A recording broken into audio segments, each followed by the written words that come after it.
Hello and welcome to the 2020 FIA World Rallycross Championship presented by Monster Energy. Round 3 from Kuvula in Finland provided some brilliant action in dry conditions, and we remain here for another round. Round 4, double headers to start the season off. We were in Sweden, now we're in Finland, second of the 2 events here before we head to Latvia, Belgium, Portugal, Spain and Germany. 10 rounds over 7 weekends. We're about an hour and 20 minutes from Helsinki in Finland. No crowd here thanks to COVID-19, but we've had plenty of action. Driver standings after round 3 of the series. Johan Kristoffersson was pretty much unstoppable in the dry.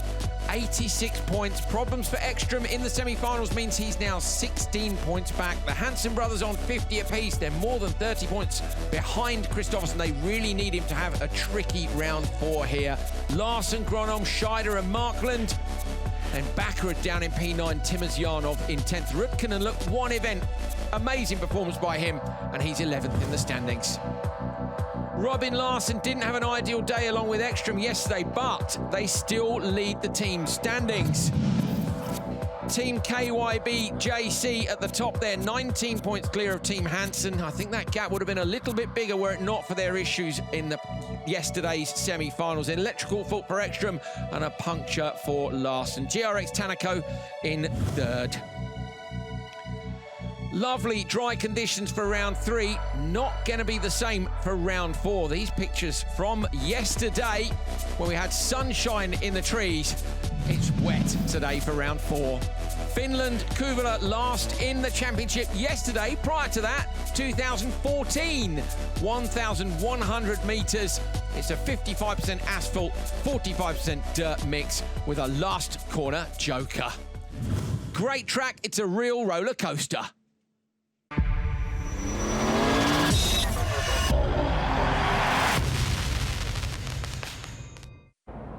Hello from Kuvula in Finland. My name's Andrew Coley. Joining me on commentary is Dan Rook, former British Rallycross champion, and Neil Cole reporting from the paddock and the pre-grid. Let's get the racing underway. Very tricky conditions as Q1 got underway in Kuvula. Rennie Munich getting caught up as all 4 cars had contact down the straight. Nothing he could do. Marta into Kaliakowski, into Karai, and then unfortunately Munich was the passenger. Kaliakowski managed to get round. Here's another look at it. Look, he's just turning across them a tiny bit to make a bit of room on the run to the first corner. Didn't get the Champion Fast Start Award, but he did get the marker at the edge of the track, so I'm sure there'll be some sort of prize for that. It was Kaliakowski who took the checkered flag. Race 2, Johan Kristoffersson on the inside with an epic start. Not a great start for Timmy Hansen in slot number 4, but watch this. Up into turn 1, Parsonen and Timošjanov run wide. Hansen is patient on the throttle and just takes the places back. So Timmy, having dropped maybe a second at the start, was then trying to see if he could go with the pace of Kristoffersson. Wonderful shots of the car, scrabbling for grip in these tricky conditions. The rain was starting to fall. You can see from Kristoffersson's wipers. Wouldn't affect him though. A fantastic time for the double world champion. Race 3, wipers on for everyone. What way was the track going? Nobody really knew. Rudkinen knew where he wanted to be though. Up at the front, Larsen losing out at the start. Scheider getting P2. Larsen almost managing to get around the outside of Gronholm, but he couldn't and he had to slot into 4th place. Anton Markland had an engine change overnight and the McGann was looking like it was back on form for today. Rudkinen takes the flag. It's a good time. Final race of Q1 for round 4 of the FIA World Rallycross Championship. On the inside, Mattias Ekström, Kevin Hansen, Andreas Bakkerud, Kevin Abring and Liam Doran, the only driver to take slicks in this session. Interesting. Is he going to make a mega start? Is Abring going to struggle from slot 4 as we've seen in the previous races? Ekström, Kevin Hansen, Bakkerud all looking to get that whole shot. You've got to be out first. You want a clean windscreen, clean intercooler. Abring does go back with Liam Doran as well, struggling with traction on the start. Ekström gets the whole shot backward, trying to shut the door on Kevin Hansen, who's got his nose in. Kevin backs out. Very tidy driving there, so Kevin backs out that door and a great turning into turn 1. So Liam, who was nowhere, but it's about the traction on these sections, whether or not he's got any grip at all. Looks like he's struggling for grip there on the exit, but we'll keep an eye on it. Ekström leading from Bakkerud. Bakkerud shows his headlights in the mirrors. Liam into the hairpin at the end. It doesn't look terrible, Dan. It's not the worst, is it? But it's not the optimum, is it? It's he's sliding around on the mud, of course. Look how much he's dragging on there. But again, in the tarmac corners, to me, he's maybe not having to wait quite so long, and he's gone joker. So we're going to see whether or not Liam can do the lap times with the slicks on. Is it an absolute masterstroke? I don't think he's going to win the session, because, Dan, we think the track's going slower anyway. Yeah, because obviously more mud getting dragged onto the tarmac every single lap just makes it that little bit greasier. Ekström will be looking for great results compared to yesterday. He told us at Höljes he thinks he's got settings on the car which will allow him to match rough. Look at Liam and the car control. Lovely. And set that up from 100 metres back. But Ekström said he's got settings that can do it. If you were watching yesterday, you'll know he said it takes half an hour to put them on the car. And Dan, this isn't full wet, but they would have had time looking at the conditions to go, look, let's go a bit closer to the wet setup. He did also say, it might have been at Höljes that he said he could do with the setting which is between, which would kind of work in wet and dry when the conditions are changeable, and they are going to be changeable today. Right, Liam Doran on the standard lap round the outside. Into the Joker's gone Kevin Hansen and Kevin Abring. Liam's got Abring. What are his lap times like? We'll have a look when he crosses the line this time. Ekström's doing 48. 50.6. Okay, so he's not dipped into the 40s yet. 48.9 for Ekström. Timmy Hansen and Johan Kristoffersson were slightly quicker in terms of lap time, but as I say, we think the track's a bit more slippery. And there again, tiny mistake. Yeah, I say mistake. It's not really. If they can, in some ways, if you know that longer line around, as long as you get the throttle on the exit, Dan, you can make a mistake but not really lose the time in the wet. Yeah, because in some ways he's set himself up for the corners that are coming up later on, which has got a wider line into them, so it might not have been so bad. Liam was saying yesterday that he really enjoys the crests here, and that there are some corners where you don't need to adjust the throttle or the steering. Almost you let the crest do the work for you and push the car into the rotation that you want. Andreas Bakkerud could do with some better results. 2:49, so it's a 50-second lap that time round. Liam in the 51s now, so I think there's not a lot in it. More about track conditions than tyre choice, but it does look like wets were probably the sensible choice. But I can understand taking the gamble. Yeah, you have to take a little bit of a risk, and then they know where they are for Q2 now. If they nearly worked here and we don't get any more rain, it's more likely to dry out. Yeah. Not going to take a risk maybe on Bakkerud's car. You know, Liam's had an absolutely shocking start to the season. Unfortunately, his title hopes, you know, he will know are gone, so you might as well have a crack at it. Ekström through the Joker, masterful performance from another one of our world champions. They've been epic in these conditions. He's not far off Kristoffersson. Is he going to beat Hansen? Not quite. 3:22.009 goes P3.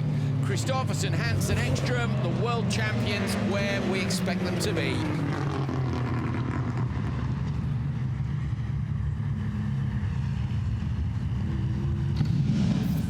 Mattias Ekström takes the final race of Q1. Bakkerud, Kevin Hansen, Liam Doran and Kevin Abring in tricky conditions. Liam's gamble on slicks didn't quite pay off.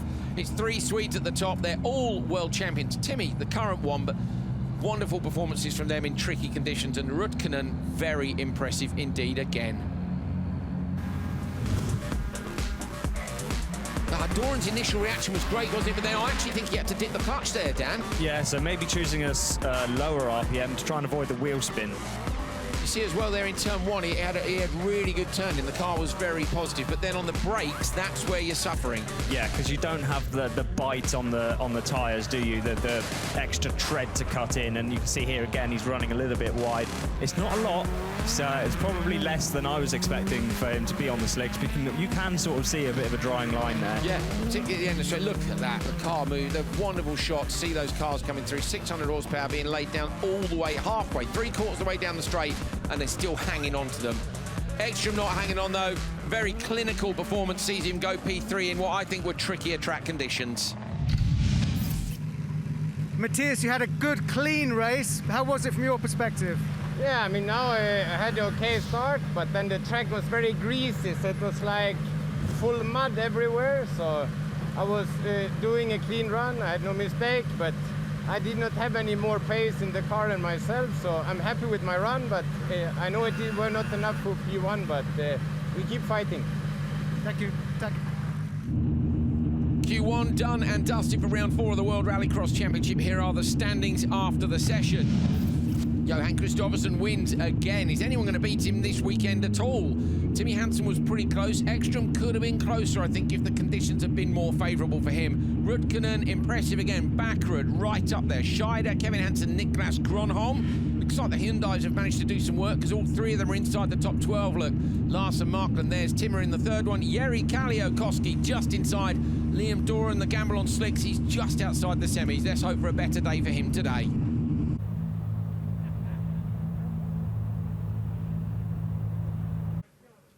So, KYB Team JC looking for a good restart today after not such a great day yesterday. Let's first of all have a quick word with Mattias Ekström. Mattias, P3 after Q1. That's a relatively good start to the day.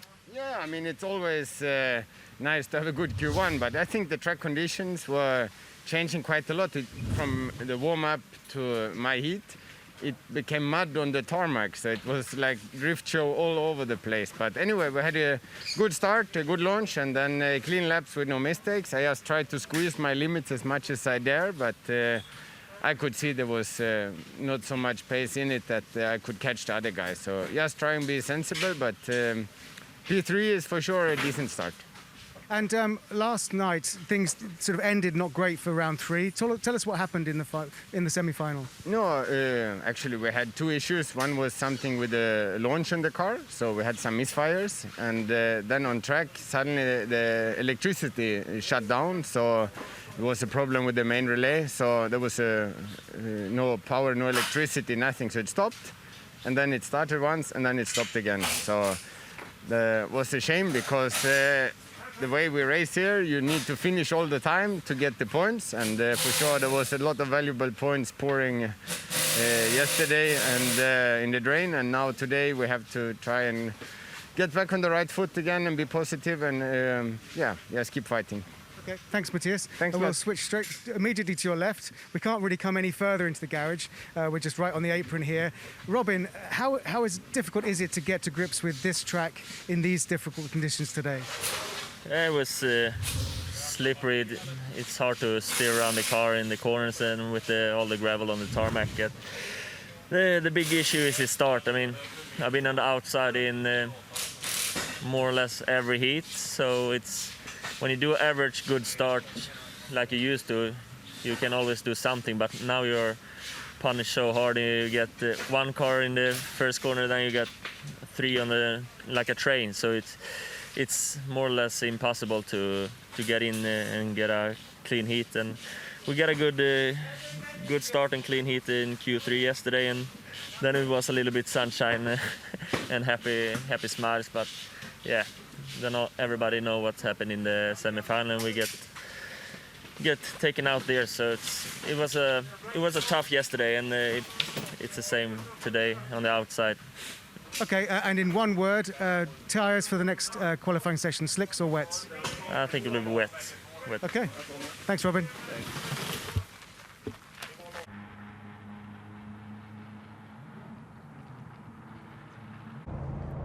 Qualifying 2 coming up next in these tricky conditions. This is how we stand after Q1.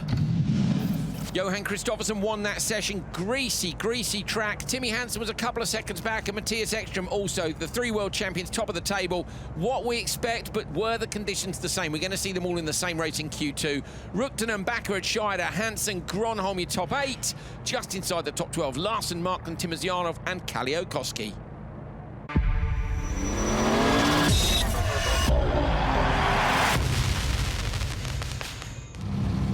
Q2 race 1, it is fastest first for this session. So here you go, Johan Kristoffersson, Timmy Hansen, Mattias Ekström, Juha Rutkanen and Andreas Bakkerud.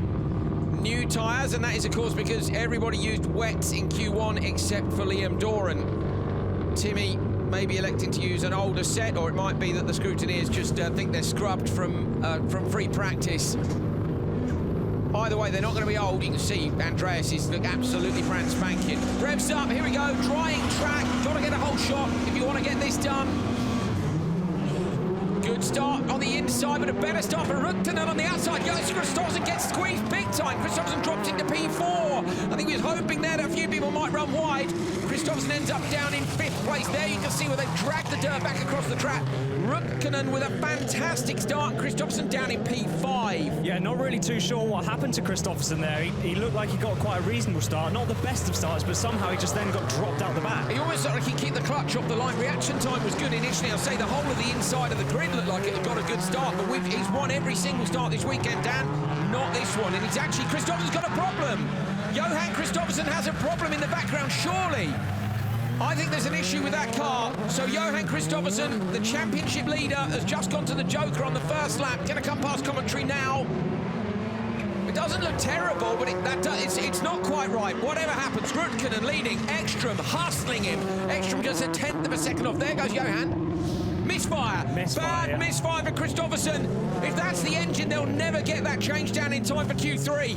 Yeah, they're going to be hoping and praying that maybe there's a bit of moisture or something got in the engine there that's causing it an electrical fault rather than a big mechanical one in the engine. Oh no! Disaster for Kristoffersson. Rukkanen, though, leading the best of the World Championship. Ekström goes straight to the Joker, so he thinks he's got more pace. Bakkerud stays out on the standard lap. Hansen versus Ekström. This could be for the race win if Rukkanen doesn't get the lap times done. Hansen goes wide. Going to cut back to the inside. Look in the background. Hansen trying to pass on the straight, but Ekström holds on. Drops a wheel on the dirt on the outside. These guys are pushing really hard. Rukkanen's fast, but I wouldn't mind betting that Ekström and Hansen might be able to close that gap. Yeah, so Rukkanen really needs to respond. Timmy Hansen, fastest lap of the day, 44.3, so that's considerably faster than we saw in Q1. The track is really drying out. Of course, all these guys on slicks now as well. So Rukkanen into the left-hander with Bakkerud tight up behind. Neither of those two guys is joking. The gap back to Ekström was 1.7, says it's 1.9 now, but they look pretty close to me. Into the Joker goes Bakkerud this time, so Bakkerud's going to try and get out in between these two. He might just get in front of Hansen, not quite, so Bakkerud has to join the back of the train. And now it's about whether the local hero Rukkanen can hang on or not. Hansen runs wide. Bakkerud up the inside into turn one, contact between them. Hansen somehow holds on. Massive save from Timmy Hansen at the end of the straight. Johan Kristoffersson still circling, going to take a look up the inside of the current World Rallycross champion, fastest lap of the day, Mattias Ekström, down to 1.4. The gap now to Rukkanen up front. Okay, now we've got a fire underneath this weekend. Finally, we've got some action here where we're maybe not going to see a Kristoffersson win. I'm hoping they can get the car fixed. Down to me, it looks like it might be back on full health. Maybe an electrical issue. Rukkanen goes Joker around the outside. Comes Ekström. Rukkanen's going to try and shut the door. Ekström's going to go around the outside. Mattias Ekström onto the curb on the last corner, takes the checkered flag. Fantastic drive by Ekström for the win. Rukkanen just 0.3 of a second behind Bakkerud and Hansen. Kristoffersson not far away. So what happened to Johan at the start of that race?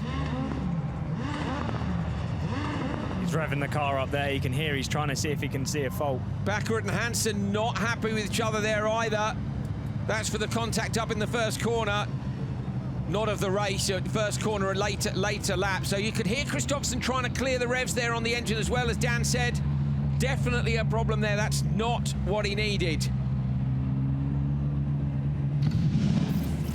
Fantastic race, Q2 race one. Ekström takes it from Rukkanen, who couldn't quite hold on. Brilliant job by Johan, but not quite quick enough to hold off the 16 champion. Bakkerud and Timmy Hansen. The rivalry continues. Kristoffersson with a problem, and look at that. He's still got back to the back of the pack.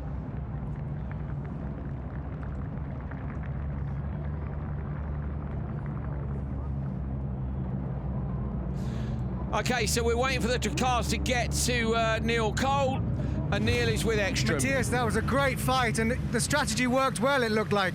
Yeah, it's always nice to start day good, but like you saw yesterday, there's no reason to celebrate anything for a Q win, but it's anyway nice to start on the right foot, so we'll try and keep this momentum over the day and see if we can manage it all the way to the end. But car felt really good, track condition was feeling also good. Nice to be out with the slicks again. Thanks, Mattias, well done. Okay, here's the start. Look at that. Johan's reaction time is instant, and you can see there Ekström and Hansen have done okay. Rukkanen just shuts the door, but he goes backwards immediately. Yeah, so I think he picked up the problem just shortly after going off the line there. You can see he was with them, and then the front of the car sort of almost dipped, like he was. That's what I thought. When I thought he dipped the clutch, you know, if you've got the RPM too low, but it must have been an issue because here, look, he's dropped 5 car lengths instantly. Yeah, and he was too far off the start line to be kicking the clutch. Yeah, I don't think as well, with that amount of gap in front of him, he went, this is a later lap, he went Joker, didn't he? So this was Ekström going into the Joker and coming out in front of Timmy. That's the contact, which Timmy's not happy with. Look, Bakkerud had to have a look there, because Timmy didn't look like he got the best run onto the straight. But brilliant drive by Ekström, but just good to see some of those old rivalries reignited. Q2, race 2. Is the track getting faster as we see Timo Scheider, Kevin Hansen, Niklas Gronholm, Robin Larsson and Anton Markland line up. New tyres pretty much across the board.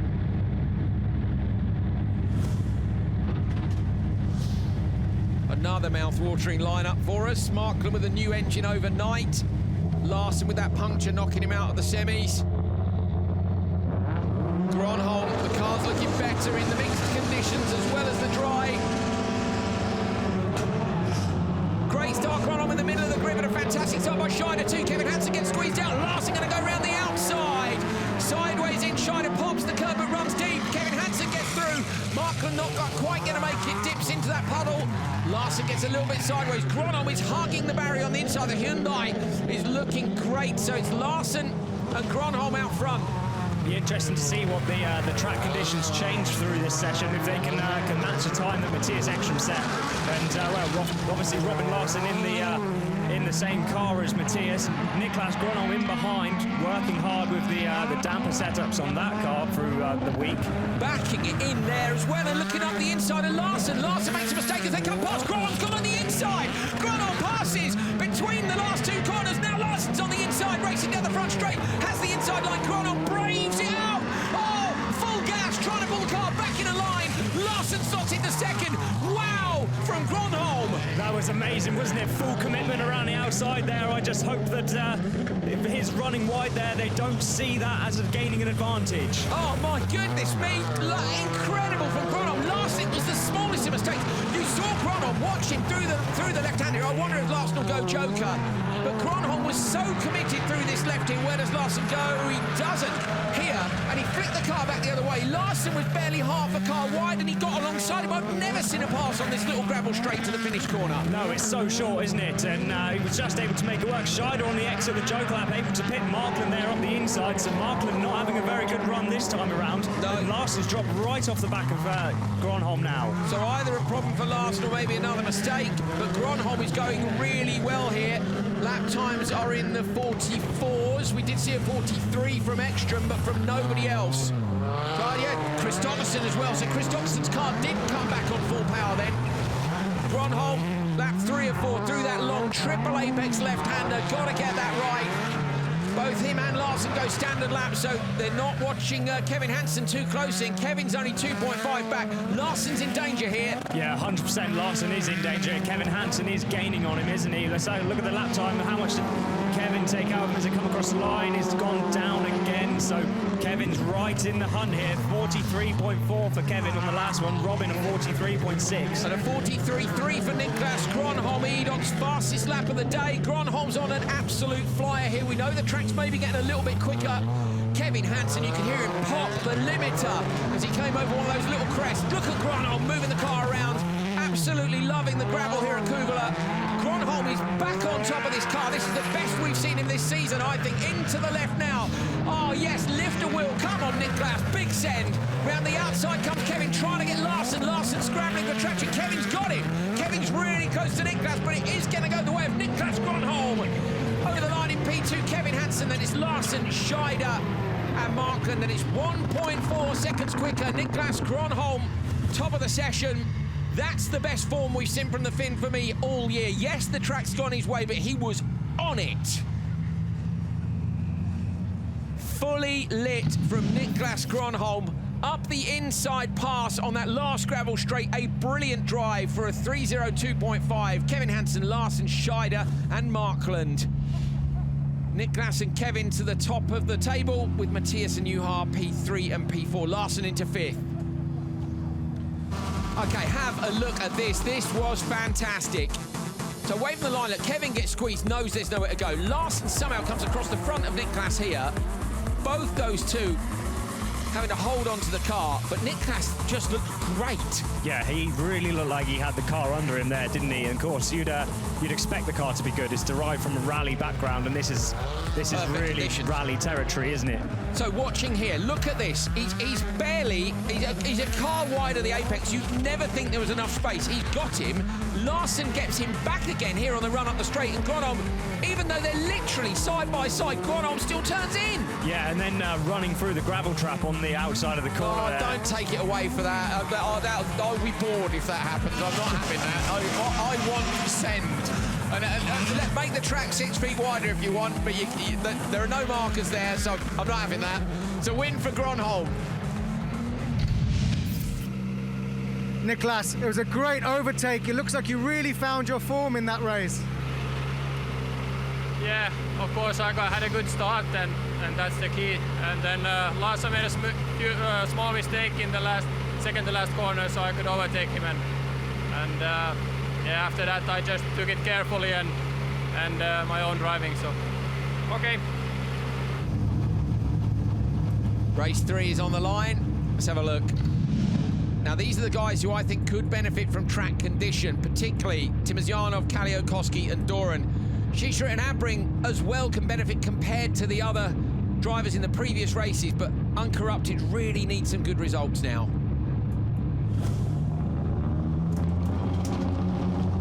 So it's Abring outside Shisha. Those cars looking very similar, but you need to keep your eyes on Timozyanov and Doran for the start, I think. Very long hole, good start. Timozyanov on the inside, hooks it up massively, fires the Hyundai out front, trying to go around the outside. Kevin Abring, big start, big commitment from Abring, and he gets Timozyanov. The Russian has to slot in behind. Abring keeps it tight on the right side. Oh, it clenches the barrier. Timozyanov hooks the barrier with the front right corner of the car, runs the car wide. Doran gets through up into P2. So it's Abring, Doran, Timozyanov. This will be interesting to see where they go now, because I think that Liam's probably got a little bit more pace around here than Abring, but if he drokers, he drops himself back into the traffic. So it'll be interesting to see what options they choose here. I think he must go standard, surely. Yeah, he does. He has to wait a lap, doesn't he, and see what happens. He can do with them. So look how loose the rear end of the Clio looks, but Doran can't do anything. If they want to make better use of the drying track conditions down, he's got to get past Abring. 100%. Look, he's all over the back of him, still all the way around track. He's having a look up the inside into turn 1, but can't quite make it stick. Doran looking really quick. Timozyanov's with them too. Abring runs a little bit wide. Doran doesn't need asking through. He goes. Timozyanov going to make it as well. So Abring getting bullied out the way. Timmer gave him a hit as well. Have some of that. Moves Abring across. Abring trying to shut the door. Now gets a nudge from Kaliakowski. I think everyone's hit Abring. Yeah, he's a bit of a punching bag here, isn't he? But Liam did what he had to do. Absolutely. Now he can try and put the lap times in. Come on, Abring. Get stuck back into it. We want to see Kevin go for it as well. Liam Doran, though, leading. What can he do in the McGann? And Timozyanov going with him. We've just seen a brilliant performance from Gronholm, but they got a masterstroke of settings on the Hyundai. Oh, Liam's car's broken. Oh, no, not again. Not again. This is... Timozyanov leads, will pick apart the Doran incident. I cannot believe that car this season. Liam will be livid, and rightly so. Absolutely, it's just really not worked out for him at all, is it? I mean, the wheel's fallen off. Oh, come on, this is shocking. It's one checkered flag in 2 weekends. Terrible. Timozyanov leading from Abring. Abring going really well here for Uncorrupted. Doran out of the car. I really think he's not going to be happy. Okay, maybe a bit of contact, but it was side-by-side contact. You know, they're going to have a rethink. They need a massive rethink. Into the choke lane goes Abring. Kaliakowski coming around the outside. Kaliakowski gets Abring. Abring hooks a wheel across the inside of the curb. Good to see Kevin back on it. We know he's a class act. Yeah, he really is a class act, and he's finally getting a bit more comfortable in the Clio now. You've got to remember, he did do a bit of testing in it, but he didn't go to Sweden like a lot of these other guys. He's not driven the car for a long time. Timozyanov continues to lead. His lap times are in the 44s, the low 44s. Gronholm was doing a 43.3. Kevin Hansen too. Ekström was in the 43s. So Timozyanov not quite got the ultimate pace during the course of the entire run. He might get roughly where he needs to be into the Joker now. Going to flip the Hyundai the other way. Watching for Kaliakowski as he had threats on the outside. Going to have more speed. But Timmer's going to hold on through the right. Timozyanov up towards the line. checkered flag for the Russian. 3:03.393 is going to put him in just in front of Ekström. Yeah, just in front of Ekström by hundredths. So Timmy, there's Liam. I really want a chat with Liam. I don't know whether or not we can get one. I think he's possibly too far away for us, but I really want to talk to Liam Doran. We saw him this morning. He was remarkably calm with Dave Mansfield, the spotter, of course, for RX Cartel, and just is not going his way. Timmy from Kaliakoski, Kevin Abring with a much better run. Shisharit 2. Liam Doran with another DNF. Timozyanov goes third. Well, there you go. That's pretty much Liam's season summed up. Yep.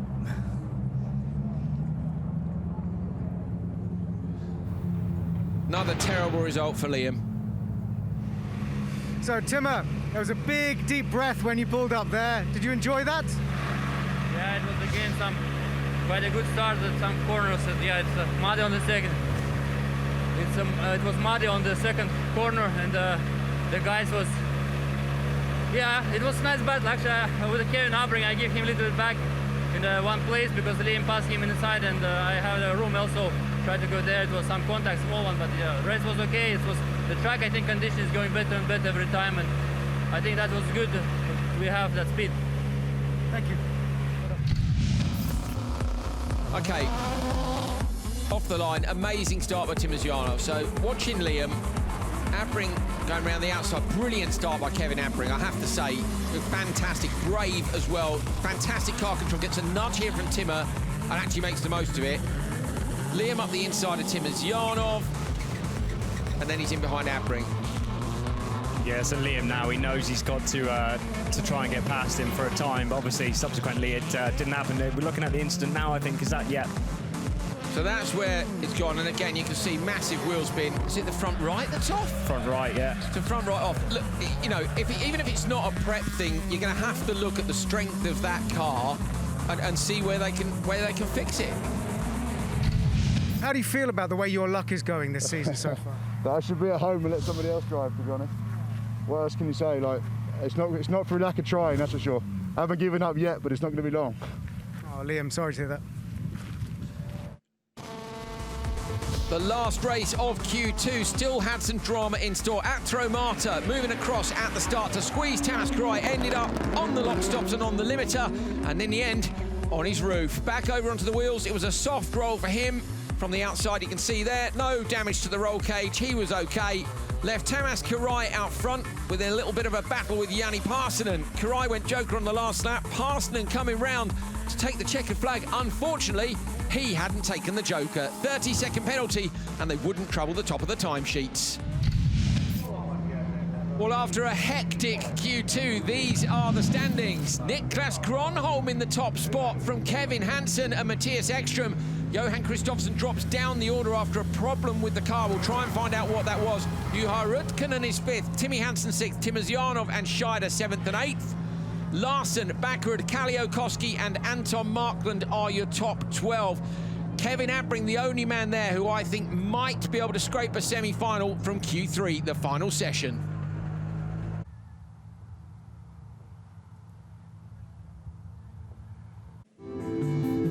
Some fantastic slow motion pictures for you guys to have a look at. This was Niklas Gronholm early in free practice on Saturday. Of course, we had dry conditions for that, but Dan, at this point, the track would have been really green, so slippery in a different way.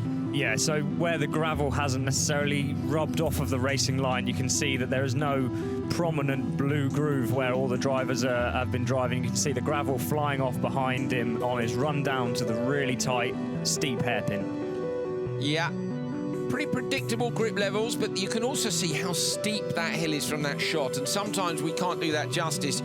Cars are moving quickly, cameras always hide the elevation change, but the elevation change here in Finland is huge.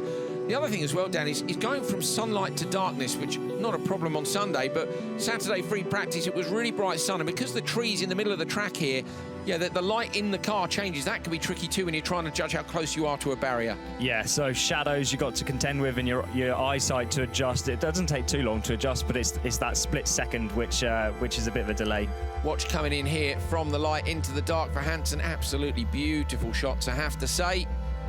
You've got to be so close to the Armco there. Get the car rotated nice. You want it straight on the exit. It switches back from tarmac to gravel, and a straight car has better traction. Yeah, got all 4 wheels pointing in the same direction. You're going to have maximum drive and efficiency out of the corner.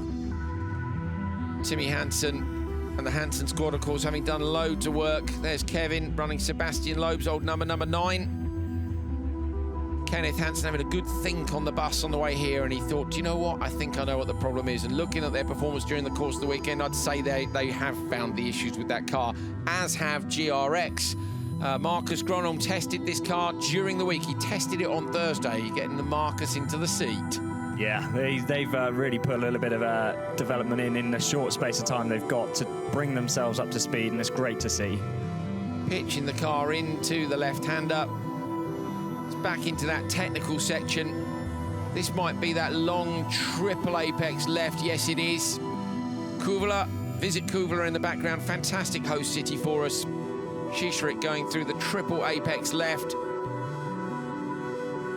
And then here's the right. Curbs are quite big here. Yeah, they are big, and you can see the tyre marks on the curbs where they're using it to rotate the car around. Here's Mattias through the final section. Into that dip, look, settling the car in the dip, and then watch, wheels are straight over the crest as the car goes light, pitches it in, and there you can see, use the crest to get the car turning in. Fantastic.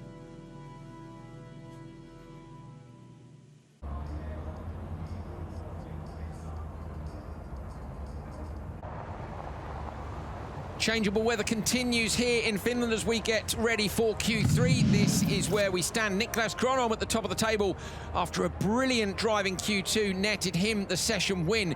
Kevin Hansen up in second. Ekström equal on points with him. Johan Kristoffersson drops to fourth. He'll want to stay on the front row. Is there a problem with that car?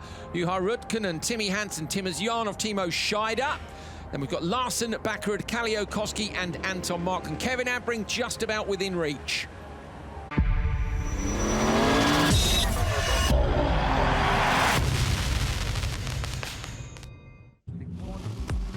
Super wet conditions, rain incoming, track maybe getting wetter through this one. Bad start for Liam Doran. They had got the car back. He went round the outside of Rennie Munich in turn 1 and the inside. Vianney Parsonen in turn 2. Parsonen a bit of a passenger in turn 1 sideways. Now was Doran's opportunity. Could he win the session? If it was going to get wetter and more slippery, would that be enough to squeeze him into the semi-finals? The British bomb on a big push in the Renault Megane on wet tyres this time round. No gamble, and you can see he was being really tidy and really committed. Atro Marta not quite so tidy, but a fantastic drive from Liam, proving the pace we all know he's got, with a reliable car underneath him, checkered flag, and a fantastic target time for the others to match. The rain continues to fall here in Kuvula. Q3 race 2. Quick people in this one. Andreas Bakkerud, Tamas Karai, Timmy Hansen, Johan Kristoffersson and Gulan Shishirik. They are all on wet weather tyres.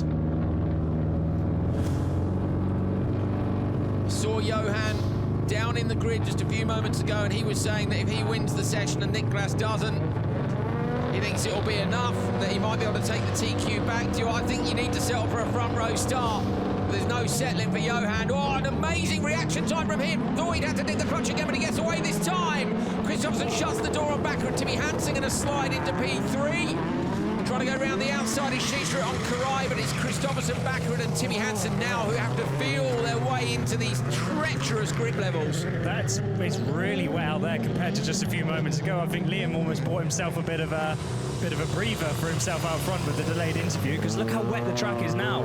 It's so much wetter. You wouldn't put that past Kristoffersson, would you, having to think about it holding up an interview? But you know, Liam just wasn't aware. He hasn't even done that on purpose. But Dan, the wetter weather might mean that the track is cleaner again? You remember what they were saying earlier, is it wet enough to wipe the slick off, or is it going to be slow? We'll get the lap times for you as they come in. Yeah, so that little bit of wet weather is, you can actually make the wet tyres work rather than having to slide across the top of the mud and it will get clumped up. Yeah, so it's have they, can they suck into the water? Can they do the job they're supposed to do? Disperse the water out of the way? Does the water clean? But look, I mean, in sections of time like this, to me, there's maybe more grip in there than was before. The cars look like they're turning in, but the clock will be what will tell us. Liam, 46.5 was his best. Kristoffersson was a 47.4 on that first lap. Yeah, so just from the opening lap, Kristoffersson is, well, he's within a second, only just. But we'll be able to see on this time around as he comes across the line in a couple of corners' time where the pace is at. You can hear the Volkswagen hissing when he's off throttle, almost like it's dumping the pressure from the anti-lag, so it's not pushing in the corner. I don't know that, but 46.0, he goes half a second quicker than Doran, so Kristoffersson is on that pace. 46.9 for Andreas Bakkerud, 48.2 for Timmy Hansen. Timmy jokering and hoping that he can make up the time on Bakkerud and Kristoffersson in front of him. Meanwhile, Karai and Shisha are having a battle of their own at the back, but they're a long way off and they both jokered already. Oh, could Liam get the miracle? Like, a lot of points, a huge number of points here compared to everyone else would be good. The trouble is the top 12 have all been pretty consistent, Dan. Yeah, so there's a big gap back to Liam in the points, isn't there? So yeah, he long would need... way. It's a miracle that he needs here. Look, there's the guy in P12 is Markland on 68. Liam is in P17 on 55. He's 13 points adrift, but don't forget, you get an extra 5 if you win the session, an extra 3 over the guy in third. So, there's 8 points to be grabbed there. It just depends what's going to happen. Is the track going to get much slower? Kristoffersson, we've lost our lap times again up in commentary, so we can't tell you how quickly Kristoffersson is going. Dan trying to fire it up now online. Kristoffersson through the long right-hander. That's the corner that Tanner Faust said he was declutching through the whole thing to try and get the car to turn in. That, of course, was back in 2014, so anti-lag's come a long way since then. I say Kristoffersson's car just doesn't look like it pushes in the same way. It's a mega piece of kit, isn't it? What a wicked machine that Polo is. Kristoffersson coming round through the right-hander. Doran's target time is at 3:17.1. Oh, he smashed it. He's absolutely destroyed it. Kristoffersson with a 3:11.7, and then Bakkerud, I think, was 4 seconds off, so should also be in front. I say apologies, our timing screen's down. We've got the same graphics you guys have got at home. Pouring with rain in Kuvula, and the conditions might be going the other way now. Wetter might be better. Kristoffersson, fastest so far, 3:11.7. Bakkerud, 3:15.8. Then Timmy Hansen, 3:16.3. Shisharit and Tamas Karai. Liam Doran is in 4th place, so I think probably he needed the session win, Dan, if he was going to make it through to the semis. Yeah, 100%. He's just not quite had the grip level, has he? Off the start, look, almost a jump start by Johan. Surely he hasn't got it that great. But from a distance, I thought it was close. Yeah, I was thinking, was that a jump start then? But no, so was I. Yeah, in the actual race, I thought he jumped it. He's never jumped it. Johan wouldn't jump it. But would he risk it for a biscuit? Because he did, it was a good one, wasn't it? Yeah, it was very good. But yeah, he's obviously nailed it. I didn't quite catch the reaction times. Maybe we'll see that on our results sheets later on. Full commitment, but you can see the grip levels are up from last time when you saw the cars coming through. They're really sideways, just skating, trying to find the grip. Whereas this time, they just look super smooth and tidy as they come through that right-hander onto the straight, using those wet weather tyres to hammer the horsepower down onto the road. It's a brilliant drive by Kristoffersson trying to steal the TQ. Johan, a great start, and the conditions are very slippery, it looks like. Yeah, was a good hit for me. Let's say the reaction in the start was very good. I leave it by that. 2 races left to go in qualifying here from Kuvula. Q3, race 3. Juha Ritkonen on the inside, then Robin Larsson, Kevin Abring, Timo Scheider and Anton Markland. Wet weather's all the way across the grid. Track faster, track slower, we'll figure it out. Rutkanen will want a great start on the inside. He'll need one if he's going to beat Larsen, because Larsen's brave in the first corner, but it can go either way in the wet. Larsen almost creeping there, clutch kick for Scheider and Abri. Look at that, absolutely incredible start from Rutkanen and Larsen. Rutkanen giving no room. Larsen going to take a trip through the gravel trap like Höljes all over again. Scheider up the inside, terrible start. How did he keep it out the wall? Just tags Rutkanen, absolutely nowhere for Scheider to go. He did amazingly there, not to hit the wall and not to take Rutkanen out. Yeah, that was very last minute direction change, and you can't change direction that quick when you're skating along the top of the mud. So small miracle there for Scheider, and luckily he didn't take Rutkanen out when he came back across. Yeah, small miracle for both of them, wasn't it? So Scheider, absolutely dreadful start. It's a bit like Timmy earlier on today, but in turn one, when it gets exciting, Rutkanen not giving way to Larsen, leans on him in the corner. They both run out into the dirt. Larsen goes jokerless, having lost that time. Abring's gone in with him. Markland gets past. It worked out. It worked out for Scheider.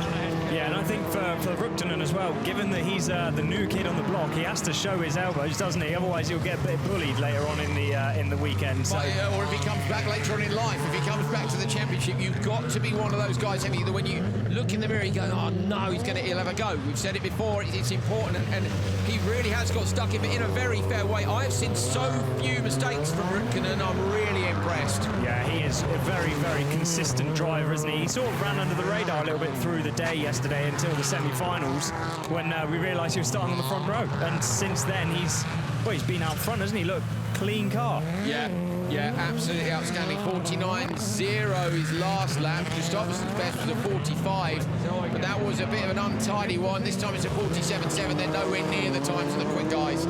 So Bakkerud, to be fair, even Doran, they're not on the pace of Doran.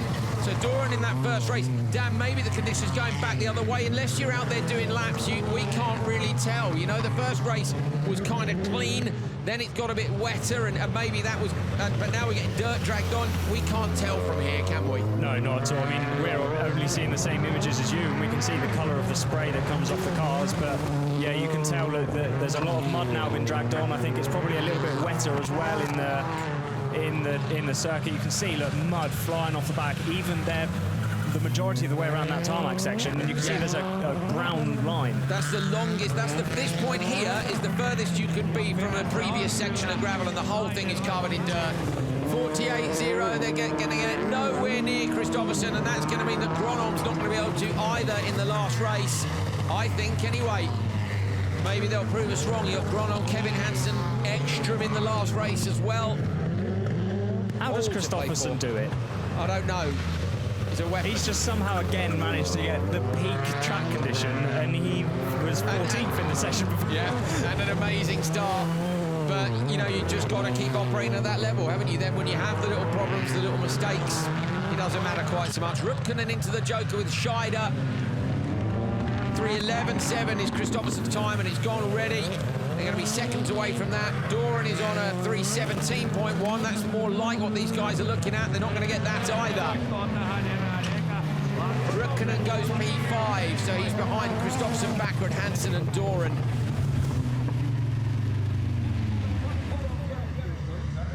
Anti-lag off, pulse is back down. You can hear the RPM drop as they roll down to the end of the straight. Rutkanen takes it from Scheider and Larsen. Markland, then Kevin Abring. Markland not putting in the performances we've seen in Höljes here. But as you can see, Liam's still up in P4. I think it's going to be tight for him to get to the semis. You never know. One race left to go.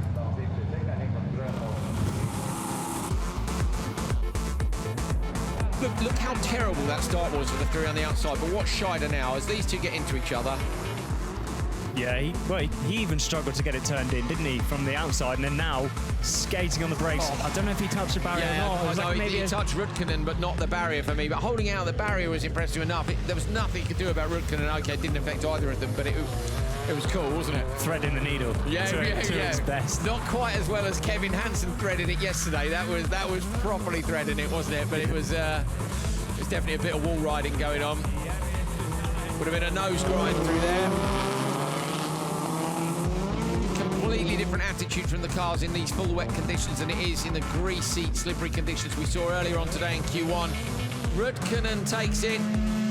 The time is only good enough for P5. I wonder how slippery it is out there. Johan, the front of the car is clean, which tells a story. How was it? Track is very, very slippery, and not my best try, but yes, it's okay. Thank you, Kiitos. It's the final race of qualifying from Finland, round 4 of the FIA World Rallycross Championship from Kouvola. Niklas Gronholm is in the TQ spot as he goes into his last race, but the track conditions are getting worse. Kevin Hansen, Timmy Timosjanov, Mattias Ekström and Jiri Kalliokoski. Wet tyres for everyone, no quarter will be given here.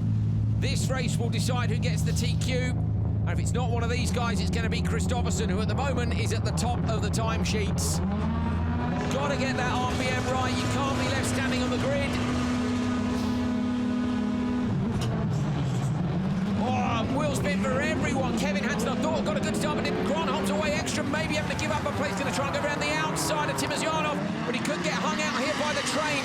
Timmer is inside Mattias. Timmer now doing a Scheider, backing it in towards the wall. Mattias slots in and shuts the door on Kalliokoski behind. Mattias running it up the barriers, so close, so accurate.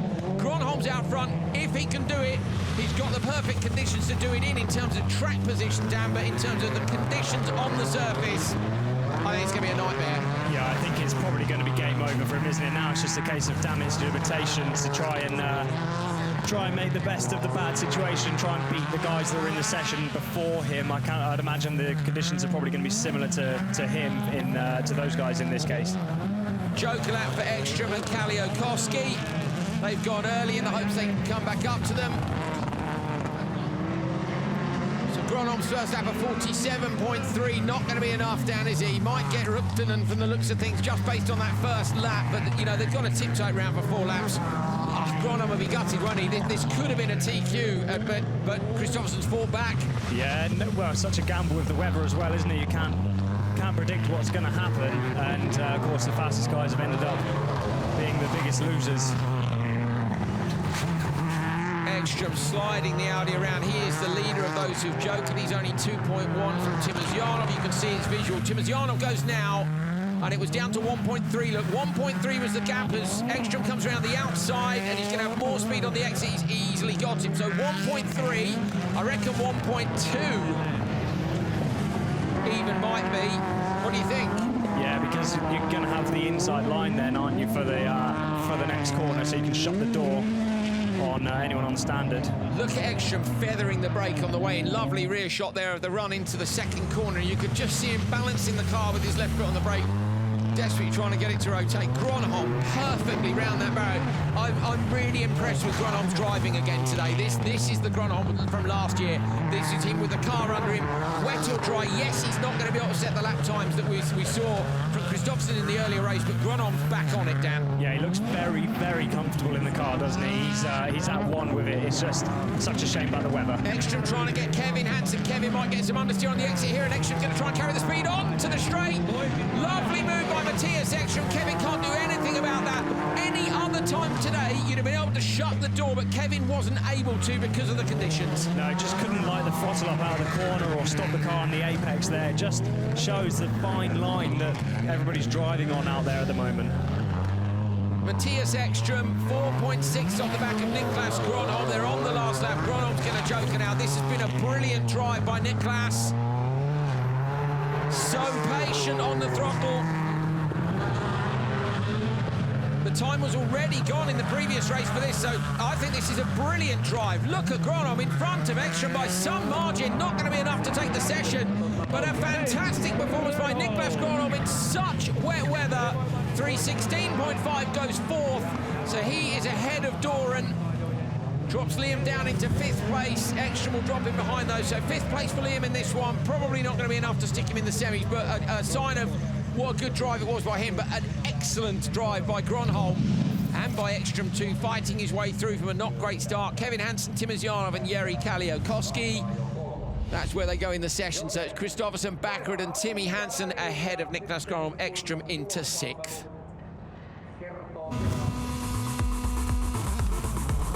loads of wheel spin for everyone. You know, nobody clearly, obviously once they got away from the line, then it went the way of Gronholm. Ekström here, this is the danger. I think that's what Larson was saying earlier about you could just get stuck out in the train and you're gone. Yeah, he was a bit optimistic there of trying to go around the outside, but it's such a risk now as well because of the dirt on the windscreen as well. Like, look how the visibility is affected compared to Gronholm out front to these guys in behind. Somehow Ekström hasn't got any on his windscreen, no. I guess, well, I was going to say early Joker, but he still sat behind, didn't he, in the dirt and filth over the back section. This was the move on Kevin. Look, Kevin, although he tries to park it at the apex and he rolls off the throttle for longer to keep the door shut, all tactics is perfectly fair to use, but Ekström got him. But great drive, Gronholm. Niklas, so close to being top qualifier, but you've got to be happy with that race. I didn't hear what you said, but I had a clean run and good start for once, so I could do my own driving, and it's really slippery out there. You need to be really careful to not do mistakes, yeah, now it was quite fun. A word in Finnish for your fans in Finland. Nyt oli hyvä erä, että hyvä lähtö ja sai ajaa omaa ajoa ja siitä se lähtee, että saa ajaa puhtaasti eikä ole rapa tuossa tuulilasissa, niin nyt oli ihan hauskaa vaikka sataakin. I was going to say the same, thank you. Qualifying over here in Finland for round 4 of the FIA World Rallycross Championship. This is how the drivers stand. Johan Kristoffersson takes the TQ again from Niklas Gronholm. Conditions went his way after a problem in Q2, though. He's won 2 out of the 3 sessions, and it is hard-earned. Gronholm P2, Ekström P3, Timmy Hansen P4. So it's Gronholm versus Hansen in Semi 2, but it's Kristoffersson versus Ekström in Semi 1. Ekström's going to have to try and win that battle, put Johan Bakkerud in the final. Bakkerud is 5th, Kevin Hansen 6th, Juha in 7th place. Scheider is through in 8th. Then it's Larson, Timosjanov, Anton Markland and Jiri Kalliokoski. Liam Doran, look, up just a couple of points away from making it to the semis with a great drive. Kevin Abring too, a nod to him for a good performance with Uncorrupted, having not been in the car for a long time.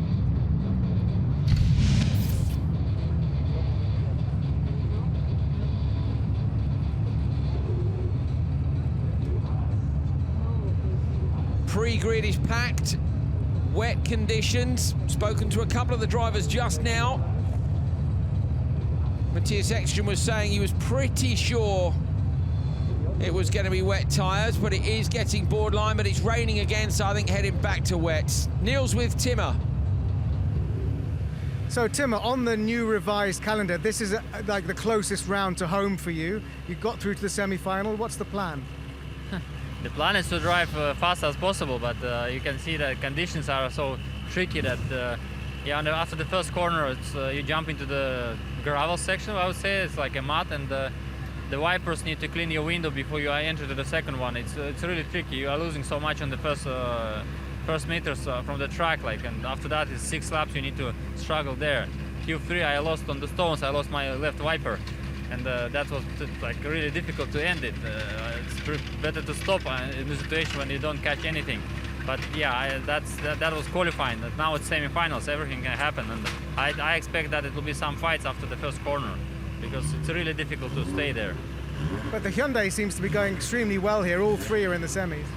Yeah, we have the two teams, two cars which is driving for the team conditions, and one car is the driving single races, and that guy is really nice to drive. He's having some experience of rally, and I think he's the last one who has been here last year in the Finnish Championship of Supercars.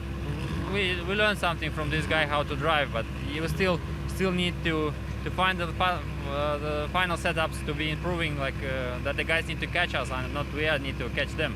That is the target, and I think now after this race, when we have some 2 weeks of 3 weeks of free, I think you can think about what to do for the future and how to be better on the rest of the tracks.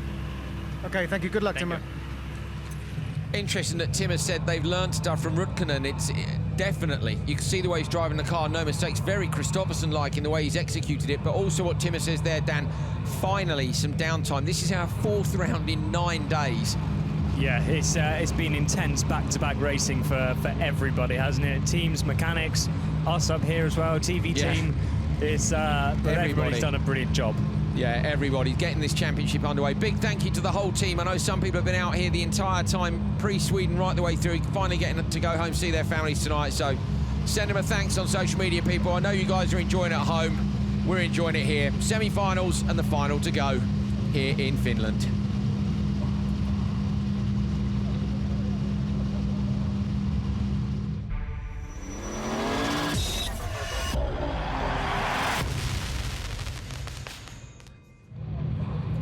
Kouvola in Finland is the host venue for round 4 of the 2020 FIA World Rallycross Championship presented by Monster Energy. My name's Andrew Coley. Joining me on commentary, Dan Rook, former British Rallycross champion in Supercar. Neil Cole reporting from the paddock and the pre-grid. It's a wet pre-grid. It's raining a little bit. If you've missed all the qualifying, the grip levels have been up and down along with the rain and the dirt and the mud. We've seen some brilliant action, particularly Q2 was very action-packed, but that man, Johan Kristoffersson, fought back from his issues to take his 22nd TQ. That goes along nicely with yesterday's 22nd win. Niklas Grön on P2, then Ekström, Timmy Hansen, Bakkerud, Kevin Hansen, Rutkanen, Scheider, Larsen, Timozjanov, Markland and Kalliokoski. Odds go to semi-final 1, evens go to semi-final 2. Remember, these are 6-lap races now, and the top 3 go through to the final. Earlier on, we managed to catch up with both of the pole drivers, so Kristoffersson and Gronholm. Neil Cole down in the pre-grid, harassing the drivers. So Johan, top qualifier again. Under all conditions, you're still managing to deliver. What's it going to be like in the semi? Well, we'll see. We had a bit of a tricky qualifying. Actually, Q2 was different, but yeah. From there on, we was a bit lucky with Niklas Q3, so we could still be top qualifier. And then now it looks like conditions are a little bit rain, a little bit no rain, and then moist, and yeah, so it's tricky. But let's see what we can do. Everything that matters is to have a good start. Have you committed to wet tires? Yeah. Okay. Good luck. Thank you. Thank you. Niklas, so close to top qualifier here at home in Finland, but you're on the pole position for a semi-final. That's good. Yeah, it's good. Now the real deal starts, and I'll do my best, and let's see if it's enough. But at least I have a good starting position. And what would it mean to you to win at home in Finland? Oh, I don't think it makes like a difference if it's in here or anywhere else. But yeah, it means a lot. Of course, we've been working hard now these past few races, and we're going in the right direction, but still we have work. But I think it's possible. But everything needs to go 110%. Thank you very much. Good luck.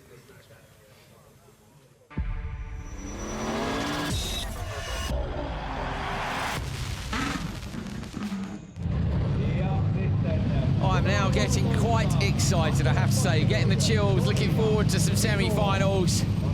There they are on the front row, Kristoffersson and Ekström. Until this weekend, they were the only people to have won a session. Niklas Grönholm managing, of course, to win Q2 here. They were both on the podium both times, P1 and P2. Last time out at Höljes. Yesterday, Ekström retired in the semi-finals. Today, he's in the semis again. He'll be hoping for better luck. Grönholm's back on the pace, definitely for me. He looked so comfortable in the car. There's Rutkanen, his teammate, who's done such a brilliant job sliding into that outside line. Rutkanen probably too far over there. They might make him move that back in. Let's have a look and see. They're going to check the white line. Practice start now for Larsen. So both Larsen and Ekström in the same semi-final. Watch the back of the car, it should squat just before the launch. Most people launching in second gear in these wet conditions, Dan. Yeah, it just gives them that little bit more of an edge off the line, because obviously having a higher gear, you don't have to pull a second gear quickly straight away, and it's easy to spin the wheels up too much in first gear as well.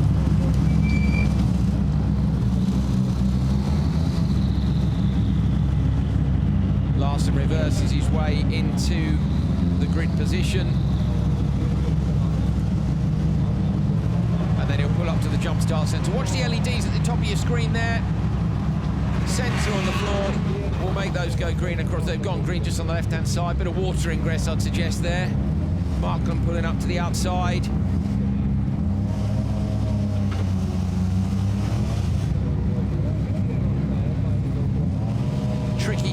cars in at the back of the grid. Yeah, they have. Look, they've made Räikkönen move over. Markham's right on the limit of the white line. They're all just trying to get out of the grooves. Of course, these guys are a row back, so really they're okay where they are. It's row one where the question mark is over how much of that Cooper rubber is down, how much of a difference is it going to make. Ekström shuts the door, just one last check. Is he going to be shutting the door into turn one?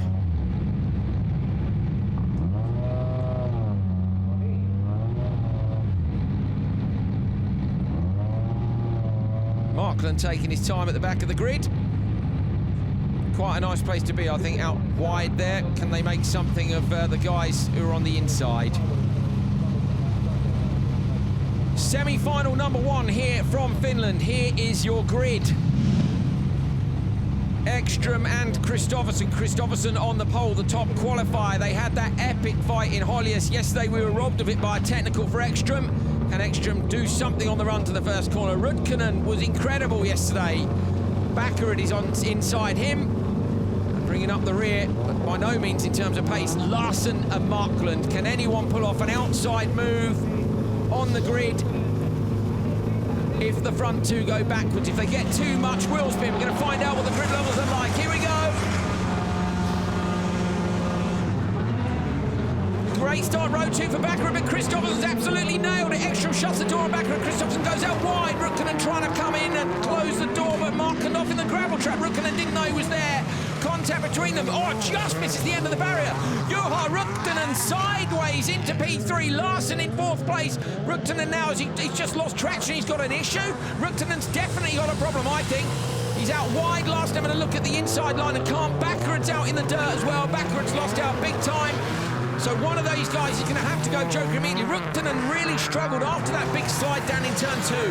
Yeah, he really struggled to get going. It almost looked like he was piling the brakes on, whether he couldn't see out of the windscreen. As Bakkerud in the background goes to the joker lap. So Bakkerud trying to find the clear space, and Markland's gone with him. Bakkerud thinking it's a window to try and get the lap times in. Ekström couldn't get the start. Kristoffersson absolutely nailed it off that in theory slippery line one. That doesn't look like it's a problem at all. No, he was like a good car length, 2 car lengths in front before he even got to the corner. So he's got that dialed, doesn't he, that start? Look how muddy again it is where the track's been graded. You can see it's loose and slippery. They're backing it in just a little bit to put some rotation on the car before they get into the hairpin. Ekström can't really go now, can he? I mean, I suppose if he looks back, it depends where he's going to slot into. But for me, Larsen and Räikkönen would be in his way. Yeah, and he doesn't really have a need to. And he does. Ekström goes straight away, so Ekström goes joker. Me and Dan both wrong. Where's he going to pop out? Räikkönen around the outside. Clever move from Ekström, so Ekström gets his joker done. They had enough time straight away with Räikkönen being off the back. Now it's a case of whether Kristoffersson responds. Yeah, they're going to be looking at the split times, aren't they? But Kristoffersson's got ultimate pace, I think, at the moment. But it's hard to judge because Ekström obviously took his joker lap on that last lap. But Ekström giving himself a little bit of breathing space as well. It means he's now not fully up in Johan's mud spray coming onto his windscreen. Räikkönen's the one for me who might want a joker here. 3.3 up on Larsen. I'd be protecting my place in the final, Dan. Yeah, if he goes now, he knows he'll be on the back row. Fantastic podium for him yesterday in P2. Kristoffersson's responded to Ekström immediately. This is covering off Ekström from behind, just in case there's a mistake. Also, good listen to the polo roar out to the joke lap. You can hear it scream up the RPN. Räikkönen as well. He comes out into P3. Larsen is a little way behind Räikkönen with understeer onto the straight and the cars behind him. But look at the gaps at the front. Absolutely crazy. Kristoffersson with 2 seconds over Ekström, and Räikkönen is pretty much all over. 3 laps to go. Yeah, they've just all got to try and keep it tidy now to try and book their slot in the final. Really, it's Larsen's the one that can be putting the risks out there to try and get onto the back of Räikkönen. As Ekström's made a mistake coming down the hill there, that just shows how slippery it is. It didn't look like he was late on the brakes. The car just went away from him. You can really see the compression there as it goes to gravel, back to tarmac again. Look at the mud falling out of the cars. You see this as they come over the crest and into the braking zone here. They actually ditch mud and it slides out to the side of the circuit. Fantastic surface changes here, and I say Q2 it was an epic session. If you missed that one, go back and watch it on YouTube or Facebook. We've been streaming all weekend long. Look look at Kristoffersson again with a tiny steering angle on and left foot on the brake, just setting the car up nicely. Yeah, it's all about the weight balance when you're in these wet conditions, trying to get the grip to where you want it. If you're putting in big inputs, that means you're going to have big reactions, and big reactions in the wet is really not what you want. 8 previous winners of rounds of the World Rallycross Championship were on the entry list here in Finland. They all made it through to the semis yesterday, and today Larsen is right onto the back of Rutkanen. So Rutkanen either with a problem or a mistake. Larsen looks to the inside, Rutkanen sideways. Larsen desperate to make up for yesterday. Can he get through to the semis here? He's going to have to make quite the pass on Rutkanen. Kristoffersson comes around to complete lap 5, but we are looking at the guys who are fighting for that final spot in the final. Rutkanen, look on the brakes super early. Larsen's looking quicker. I think a problem for Rutkanen. Sideways, Larsen up the inside. Rutkanen going to go backwards, shuts the door, drives into Larsen's nose, lights up. Larsen's got a broken car.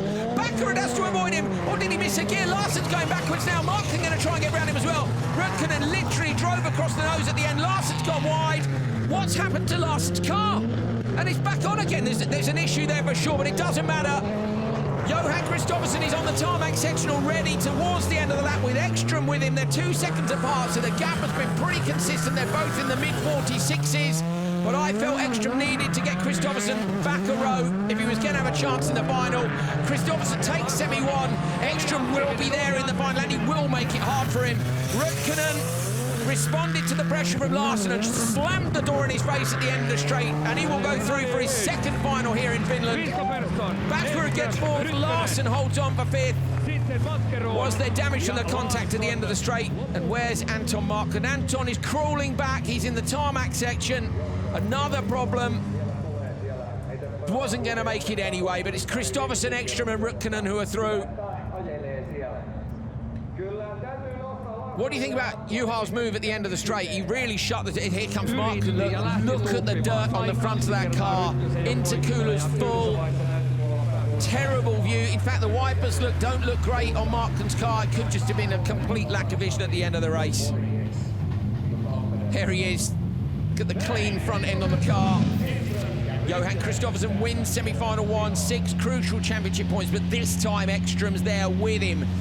Rutkanen as well. Bakkerud, Larsen and Markland are out for today. Wheel spin for Ekström.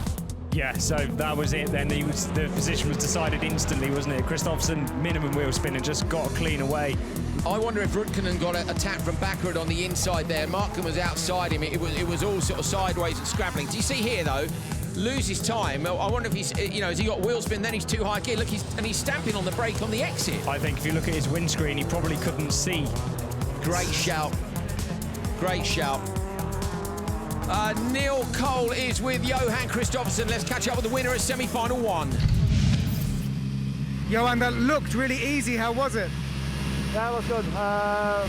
Car felt good, and no dust or no gravel on the windscreen makes life much easier in these tricky conditions. But it was very tricky, I have to say. It was difficult because it was more slippery now than it ever been during this weekend. So quite tricky, but I learned a few things on the way. So tried many different things to try to have some extra speed if I need in the final.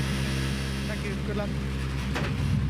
Learned a few things on the way if I need some extra speed. So him and Ekström super close together in semi-final number 1. Ekström will be there to try and make it difficult for him in the final. 3 more people to join from semi-final 2.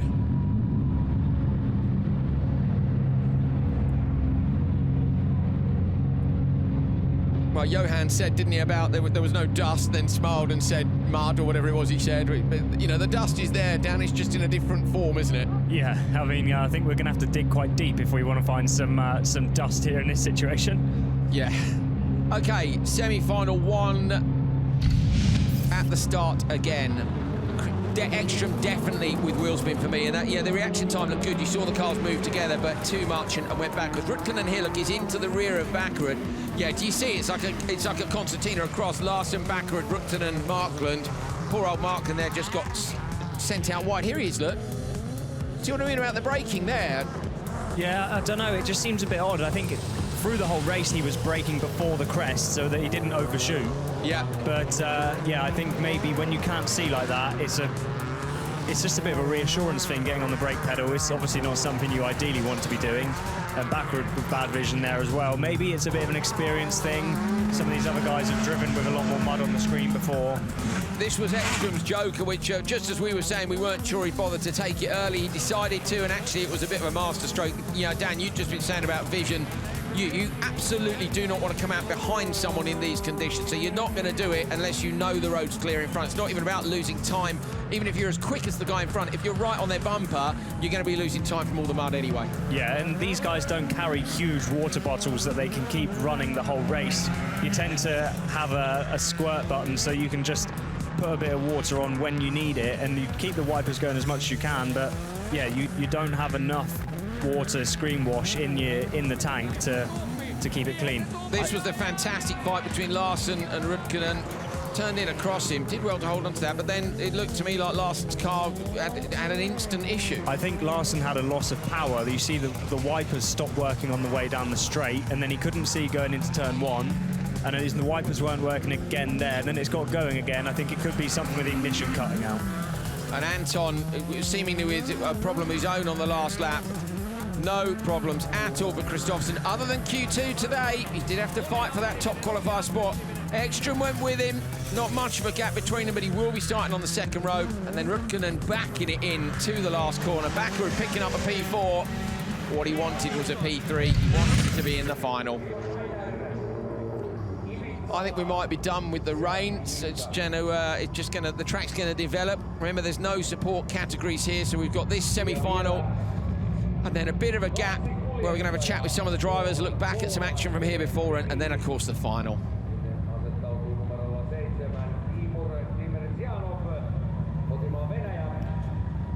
Kristoffersson, Ekström and Rudkinen are through from semi-final number one. Who's going to be making it difficult for them from this one?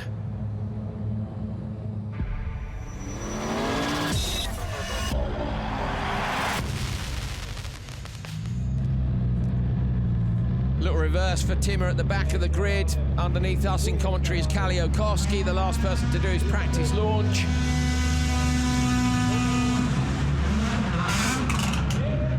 Sounds spectacular, it really does. Fantastic position for us this weekend. Thank you to the organisers, Set Promotion. Thank you to Visit Kuvala. All the efforts that went in to put this event on. 9 weeks this event went from an idea in Jussi Pinnamäki's head to Sami Pumalainen, the event director, getting it done. So we had a double header here in Finland after we lost some events due to COVID. So a brilliant, brilliant job by the organisers. Well done to them and everyone involved. Sincerely hope you guys have enjoyed it at home as well. Semi-final 2, here we go. Niklas Gronholm won a session today. Next to him, Timmy Hansen. Wet for both of them. Row 2, Kevin Hansen and Timo Scheider. Obviously wet. And at the back, Timosjanov and Kaliokowski. No surprises on tyre strategy. I don't think we'll see it in the final either. Maybe if you're on the back of the grid there once you've booked a space, we'll see. Great start on the inside last time for Kristoffersson, not so good for Ekström where Hansen is. Is that grip levels or RPM settings? Better start for Timmy Hansen from the position Ekström was in, but it looks like Graham's going to get the whole shot down to turn one. Timosjanov has a look up the inside, attack from Kaliokowski on Scheider. Scheider going to run wide through the gravel, trying to get in front of Kevin Hansen. He's alongside Kevin. He's going to try and do the outside move on the gas now. He's sliding the Ibiza, but he goes wide, and Timosjanov's now going to look up the inside of Timo as well. In the background, watch for the pass. Scheider out in the loose, dirty mud. Oh, contact, Hansen, Timosjanov. Scheider going to try around the outside again. Timo hanging on to that position for dear life.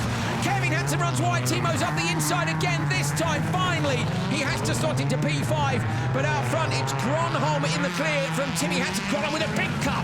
Kevin goes Joker straight away, and Kaliokowski goes with him. Yeah, so that was a big old shunt on the run down the hill there, wasn't it? I think Timosjanov was a little bit late on the brakes, and then Kevin Hansen wise to it and running the car out deep, but then he's gone Joker and Scheider. Scheider runs wide, Kevin Hansen gets past him, so Kevin's jokered and got Scheider, who hasn't. Good move for Kevin. Just Timosjanov left up the road. road then, and then he's already bagged his place in the final.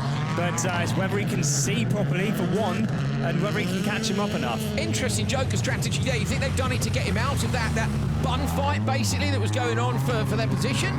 It could have been, yeah. It's, you're trying to play it safe as well at the same time as obviously book yourself a slot. And if those two guys are fighting amongst each other as they were, getting Kevin out of the way and then trying to put in the faster laps, he's going to try and catch him up again. And you know they're also fighting, which means they're losing time. Niklas Gronholm leading Timmy Hansen.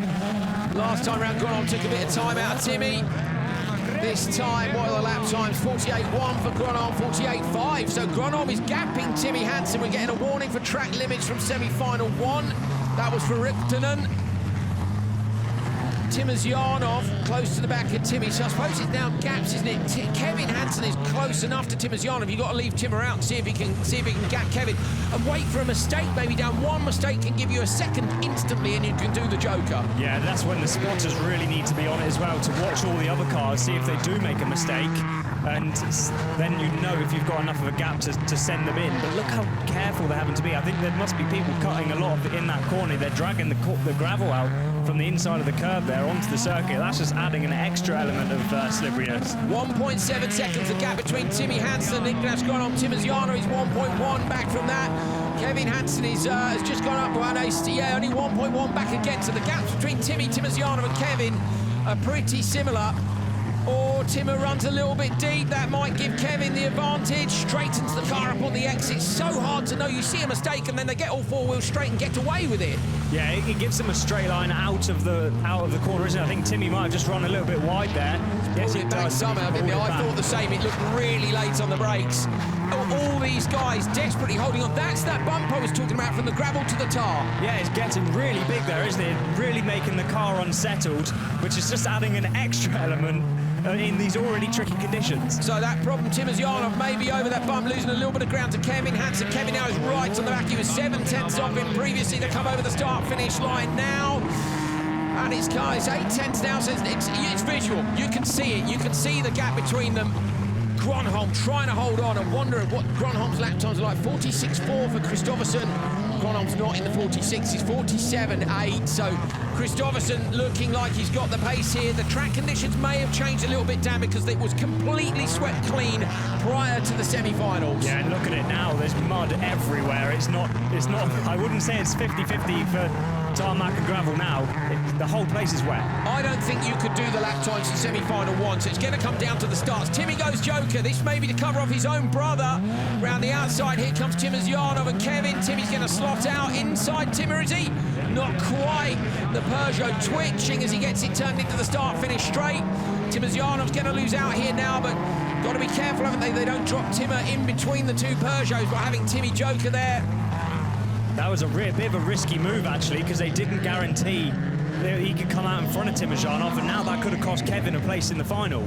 Yeah, if Timmer can make enough time. Timmy again, he's late on the brakes. You can see, just can't you, by the attitude of the car in. A little nip on the handbrake to make sure the car turns in. So slippery. Gronholm out front. This is a fantastic drive by him. 48 to 47. He's been under 50 on every lap. Most of everybody else has put in a lap that's over 50. Not Niklas Gronholm, though. Oh, in the background, the two Peugeots fighting for position. Gronholm coming through, Timosyanov as well. Timmer might even get through to row 2. The Hansen brothers fighting for position. Who's going to make it through to the final? Timmy at the inside. Timmy in side by side. Timosyanov gets it by less than 1/10 of a second. Timmy Hansen nicked a place on row 2 in the final at the last corner. Timosyanov ran the car wide. Gronholm goes through to the front row. Timmy makes it, and Kevin misses out by the tiniest of margins. They look like they were side by side. That was incredible last corner. Look how clean the car is. That's all you need to know. Absolutely nailed it. Niklas Gronholm wins semi-final 2 from Timmy Hansen, who gets P2 at the last corner. Strategy for the Hansens there, almost giving Timosyanov P2, and Kevin Hansen, unfortunately, who looked strong for a position in the final, has missed out by the tiniest of margins. So off the line, you can see that Niklas Gronholm got the start that he needed, similar to one as Kristoffersson. In the background, we've got Kaliakowski making a bit of contact with Scheider. Scheider across the gravel trap, but so was Gronholm actually in the start, but then running wide Kevin Hansen able to nip up his inside, and then you'll see the contact on the run down the hill here. Timožánov heavy into the back of Kevin, into the side of Scheider. I think Kevin might have even caught the back of Timmy Hansen there as well. So bit of a knock-on effect, wasn't it? Yeah, that's busy, isn't it? You know, in the car there, Timmy looks like a bloke who's trying to catch a wasp, you know, and like there's hands going everywhere, and you're like, oh no, you're almost trying to suck the car back out the corner. Right? You never want to pile into the rear end of people in front of you, but at that point, when there's cars either side of you and arm coming in front, there's nothing you can do. No, nothing at all. And we're looking at the Joker Lap merge here. Watch the Hansens onto Timožánov, really trying to cut up his inside. Timmer did not park it. He came in too early, clipped the curb, and it ran him out wide, and Kevin was so close. Rain falling here. I say, Dan, track conditions definitely changed between Semi-1 and Semi-2. Yeah, it is way, way slippier out there. All the mud being dragged around, making it very, very difficult for those guys out there. Final coming up next.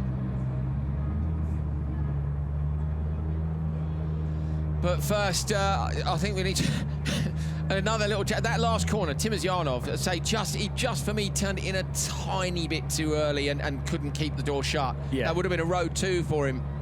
We're going to have a look back at the whole race, in fact, so we can take a bit more detail.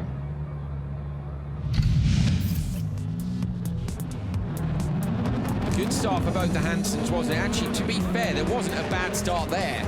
No, not at all, really. And then it was the funnel up to turn 2, which catches a few people out, doesn't it? I thought Scheider had got it here, and you know, you think if he chucks it in and nails it, can he do it? But you can. It's just you're on a slide to nowhere, aren't you? Yeah, dirty line out there. Watch this, all the contact. Timožánov into Kevin, Kevin into Timmy, Timožánov into Scheider, Scheider into the side of Kevin. Yeah. Imagine trying to sort the insurance out for that bad boy. Scheider has a look up the inside there. Yeah, he hit me from behind along with 4 other cars.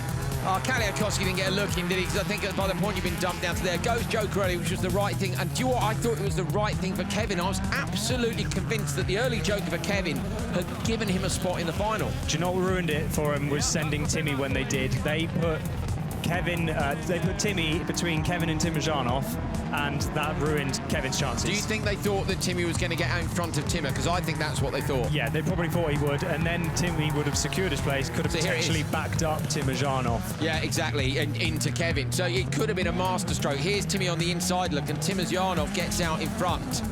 Just here, and Timmy, you can see, fighting for grip on the exit. The nose of the car twitching. Timožánov's in front, as you say, now, yeah, just... At this point, yeah, Kevin's got another car in between him and the position he needs to try and grab, and that's mud going in his windscreen, all stuff he didn't need. If anyone except Timmy, he could maybe have tried a bit harder to pass, couldn't he? Applied a bit more physical pressure to it. Timmer on the inside. Watch for Timmer now. He turns in a little bit too early. Here he wants to push them out wide, park on the apex, clips the curb look, lifts the car, up the inside goes Timmy, and Kevin came so close to it. You almost wanted Timmy to run Timmer off the track. I'm not saying it's legal, but open the steering and force Timmer even wider, roll off it. But he could then have missed out on road 2 to his brother, and he's not going to do that. No, it is a big gamble, of course. They are teammates, they are brothers, but they are going to go out and fight for themselves. We've seen it happen before when they were both fighting for the World Championship, and it's no different now. Cloudy, grey skies here, but it's been a brilliant weekend of action. 4 events in 9 days. Great start to the World Rallycross Championship.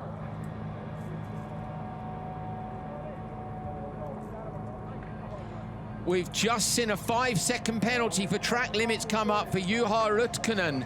Now they're in the paddock. This is Juha's car being fixed. I wonder if they know. Did that just appear, Dan? I've just seen that, yeah. So that came up a minute and a half ago.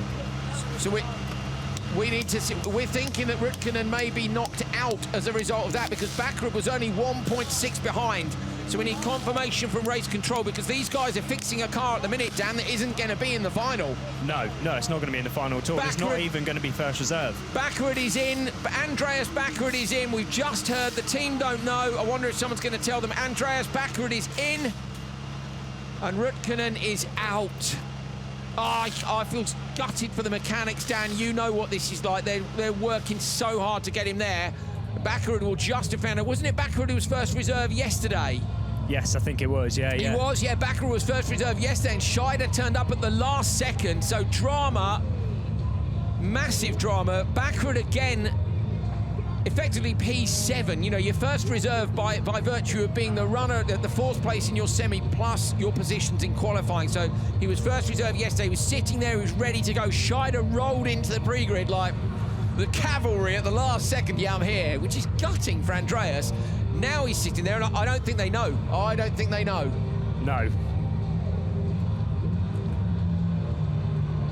We are so pleased to be back here at Kuvula. It's been a great weekend. I say it was so hard for these guys to get this event done. We started losing events to COVID, and there was a conversation, and from that conversation, in a matter of 9 weeks, they've created this brilliant event. So here's some reaction to that work.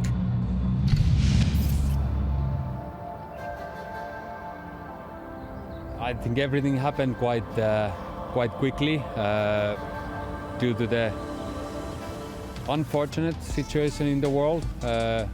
Some of the races got cancelled and postponed during the spring and beginning of summer, and at some point I just got the wild idea that okay, maybe we can add one, and we have a track in Finland, and we can try to make that happen if the need is there. Then the need seemed to be there, and quite quickly things moved forward, and I gathered the group, and we started working. As far as I've understood, all the drivers who've driven here before, they really love the circuit.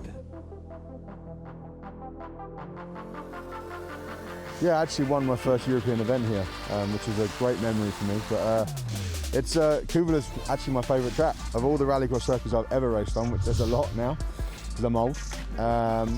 It's actually my favourite track, so I'm really excited to be back here. It's to answer the question, how is it? It's a fantastic track to drive. It's got like the best combination of everything you could want in a rallycross track. It's got elevation changes. It's got trees. Feels like you're racing through the woods. You feel like a rally driver for once. It's got long, fast corners you've got to slide on. It's got jumps, downhill into hairpins. You know, it's just a great combination of everything, and it always works out for a good race. Many years I've not been here, but still I remember the days when I drove here and how it was tricky the some corners, because it's also they are closed corners, and it's the bank is really different than here on many corners, different bank, and sometimes it's minus degrees is coming, and you need to know how to carve the hills there, because it's not so easy to enter the joker lap. That is one of the trickiest points on the track. I think Kuvula is this classic Scandinavian circuit, so it has a lot of elevation change, and it's a fantastic rhythm out here. Obviously it's a long time since I drove, but there is something special about the rhythm, and you can't put the finger on it, but it's really cool. Going up the hill, you're carrying so much speed into turn 2, and then jumping downhill and then braking for that hairpin. Really easy to make a mistake there, but you can also gain a lot of time. First of all, the group which I managed to put together to do this is absolutely unique. We had 2 months time, and now when I look around the venue, I'm already proud of what they've done here and what we've all done here.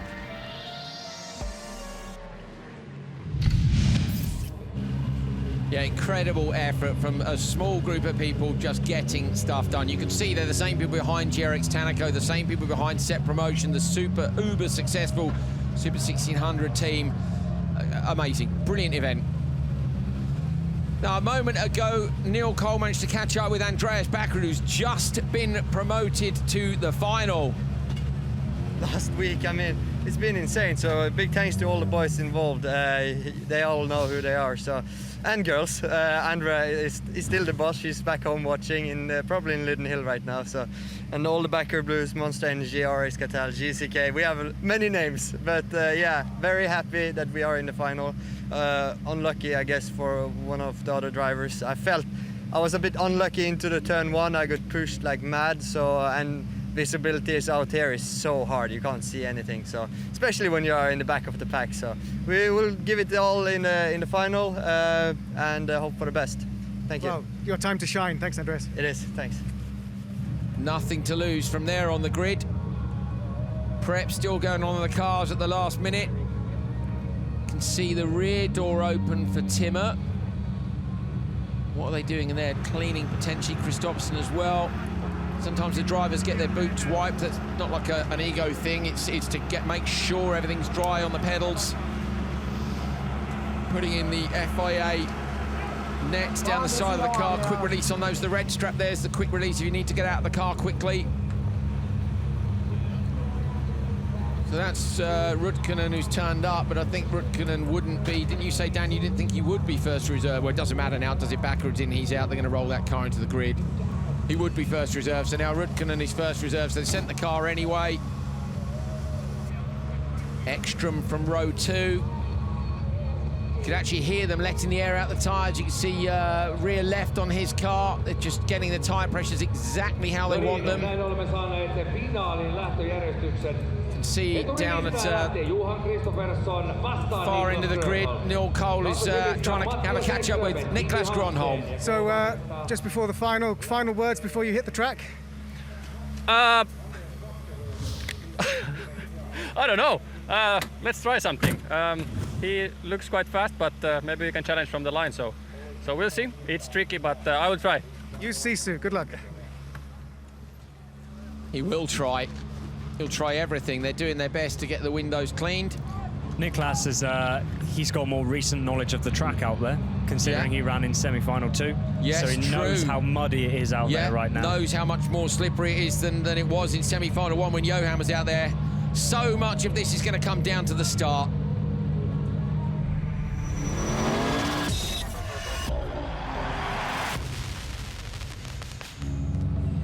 Let's do this one more time. Kristoffersson with that special start procedure.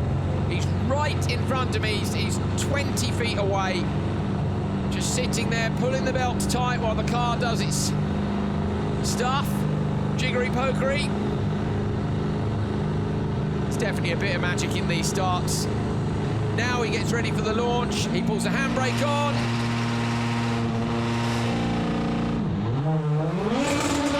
It's instant traction and the car moves with very little wheel spin and then full power, Dan. Yeah, I mean, it'd be interesting to know whether he's doing that on the throttle or whether there's a system in the car. I'd imagine he would be doing it on the throttle. I was talking to one of the engineers who was walking across the paddock this morning, socially distant, of course, so back to go and see Johan this morning to ask him about the conditions, what they were going to do for tyres, and he was saying that so much of the start in the wet conditions comes down to the driver, Dan, and that's something you've experienced in the wet, I'm sure. Yeah, it's not just to do with getting the right RPM. You have to make sure you feather the clutch right off the line, not too much throttle. You know, you'll be sort of maybe half throttle-ish, but to get the initial launch, so you don't get too much wheel spin, and then, you know, squeeze the power in and then start pulling gears. But yeah, it's not a case of in the dry where you can just go balls out and just dump the go clutch. for it. Literally dump the clutch. Pretty much. Yeah, pretty much. Ekström's turn.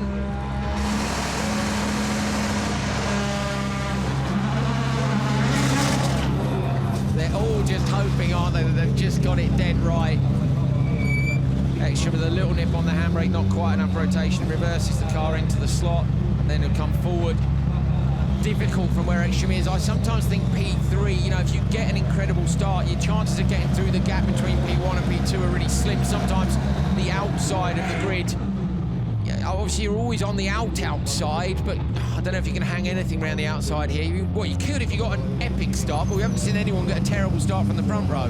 No, you're going to be looking at maybe P2, potentially P3 if you want to hang something around the outside, but especially in these conditions, it's so hard to do. You have the tiniest little touch and you are going to be absolutely sailing off into the barrier, or a gravel trap at least. There's a big runoff here, but yeah, it's a big gamble to take, but it's probably one you might need to take against someone like Johan.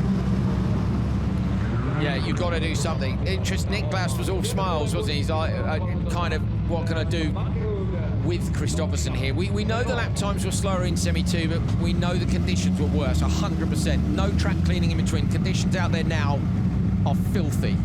It's not as wet as it was in 2014 when Tanner took the win in a Volkswagen Polo run by Markland at that time. Tanner Faust.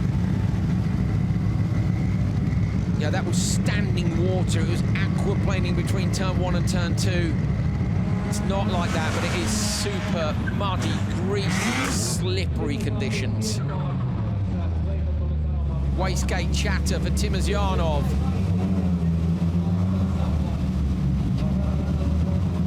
Bit of bodywork damage to the front of Timmer's car there. You can see the gap between the bumper and the bonnet. That'll be from the run down into the hairpin, wouldn't it? From lap 1.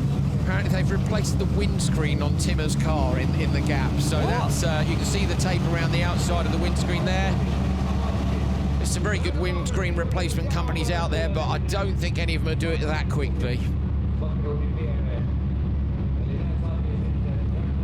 Final time for round 4 of the 2020 FIA World Rallycross Championship. Johan Kristoffersson won yesterday in the dry. Can he do it again today in the wet? Niklas Gronholm will do his best to beat him to turn 1. Row 2, Ekström and Timmy Hansen, 2 world champions, 16, and the current champion, of course, and at the rear, Andreas Bakkerud and Timmy Timozianov. What a lineup. Oh, okay, ready to race light on. One last time in Finland.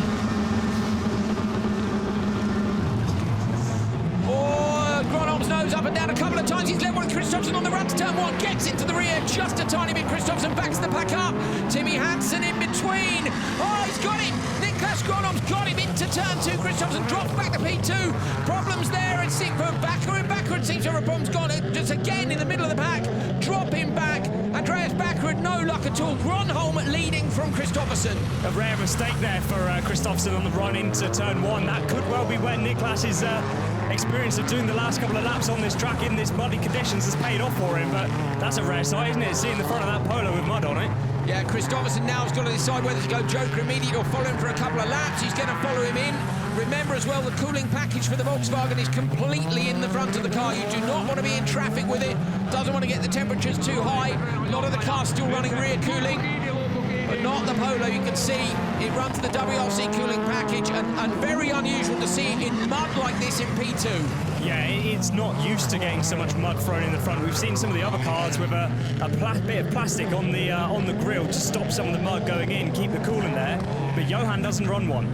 Kristoffersson staying with Gronholm. I think Johan knows it. Look at that. Nudge, nudge, nudge. Gives him another push. He's pushing Gronholm sideways around here. They've got to watch out for Timmy Hansen because Timmy has jokered already and could be a danger man for them. Look at the bump as well from the gravel onto the tarmac. Gronholm hooks a wheel on the curb on the inside. Kristoffersson still follows into the joker. That goes Timozianov. So Ekström in P3 now getting onto the back of this train.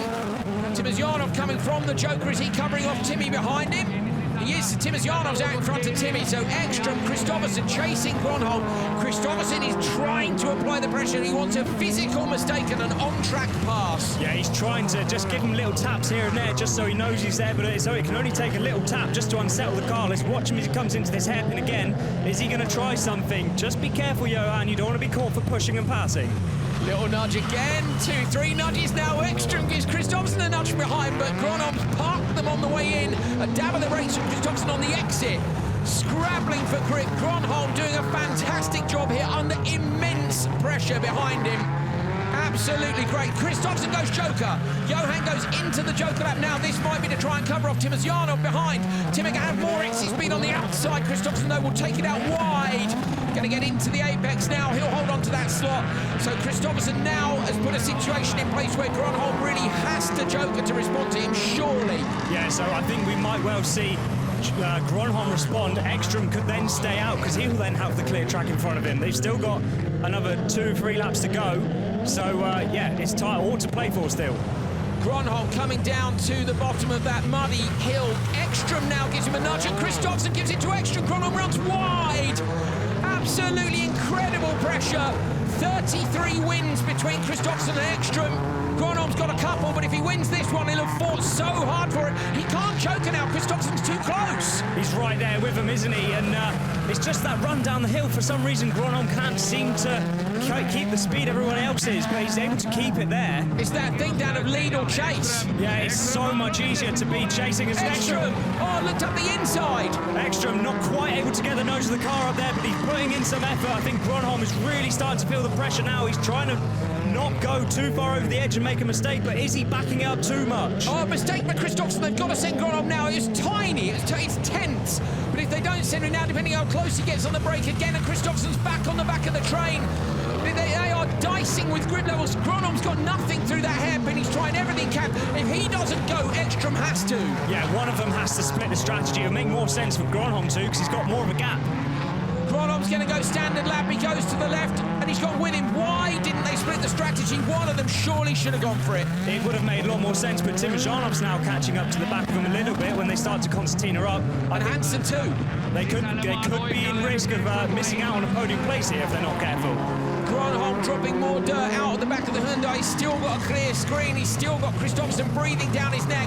There is 0.7 of a second covering the top three here. Again, Ekström's onto the back bumper. Yeah, Gronholm just backing it up that little bit too much, and we're going to see some contact down here. You can guarantee it. Just watch now. Gronholm backing the car up. Shutting the door on everyone. They're all quite tidy through here this time. Gronholm again parks at the apex. Timojaanov now is into the back of Johan. Kristoffersson is going to come down to the last corner joker for Gronholm and Ekström. Gronholm will go now. Ekström goes with him. Can they find enough traction to make this stick? Into the left-hander. Kristoffersson coming around the outside with Timojaanov. Niklas Gronholm at the inside's got to straighten the car up. Oh, he might be able to hold on. Gronholm to the inside line. Ekström too. Kristoffersson trying to go around the outside. Niklas Gronholm holds on at Finland. What a win! Oh, Kristoffersson gets run wide by Timojaanov. That is the best win Gronholm's had. That was what a fight to hold on under such immense pressure from two legendary drivers. Gronholm gets the win at home in Finland. Wow! Incredible driving from Niklas there. The pressure. You wouldn't find pressure like that anywhere else at the moment. I've never seen pressure like that in a final from those two behind the 33 wins between them. Gronholm's got 2, the one he was given in Norway last year and the one he earned in South Africa, but with a big gap behind him. 0.7 of a second split those cars. I thought he was done for. Hats off to GRX for the strategy, keeping him out there. And then the last corner, I'm going to have to look at the replays. I mean, Ekström got P2 and Timojaanov P3. Niklas Gronholm takes the win at home in Finland. It's the ultimate result for the guys from Set Promotion, who of course are behind the GRX Tanaco team. Brilliant win for a Finn. If you want to win, hire a Finn. Mattias Ekström P2, Timojaanov gets a podium P3, Kristoffersson is 4th, Hansen 5th, and Andreas Bakkerud down in P6. Just have a look at this. Right, let's see. Where does Gronholm get it right and where does Kristoffersson get it wrong? Kristoffersson's got the whole shot here, look. Into turn 1. Gronholm just turns up the inside and drives past him. I think there might have been the tiniest bit of contact on the brakes there, which made Johan run a tiny bit deep into the corner, and then Gronholm just said, thank you very much, up he goes. Well, amazing. Bakkerud losing out. I mean, Bakkerud was only in the final, wasn't he, at the last minute. Great to see Andreas in there. That big bump through. Now, I say Kristoffersson joked early and did, I think, the right thing to apply that pressure to Gronholm. I'm sure he and Ekström both thought that they would be able to make him crack, because, Dan, if you can't get them with strategy, you get them with pressure. Hello, I'm here, push, push, push. That was every lap, wasn't it? Yeah. Contact in the back, and he still didn't crack every time, but the problem is, once they've done it once, Gronholm's wise to it. Yeah, and again, we were getting 3-car contact. He goes wide, he straightens it out, no one can get there. It's bringing the pack back in together. This is it on the last corner. Kristoffersson on the outside. Look at this. Gronholm's on the inside with Ekström. Kristoffersson trying to come around like he thinks he can get. Yeah, look how sideways he is. He reckons he can get past Ekström. He can't. The car's sideways, and he gets punted off by Timmer. Amazing. Yes. To beat Kristoffersson in those conditions with that amount of pressure. Did you see that? No. Then someone was trying to tell him to get on the roof, and he just sort of dropped it like, no. Yeah, that's it. Not this beautiful clean car. There you go. A win for Gronholm.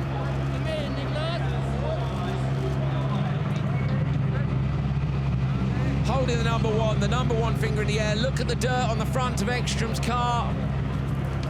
Was there a bit of contact between them in turn one?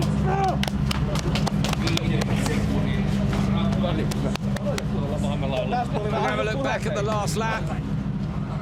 Is that Toppy? I think it is it?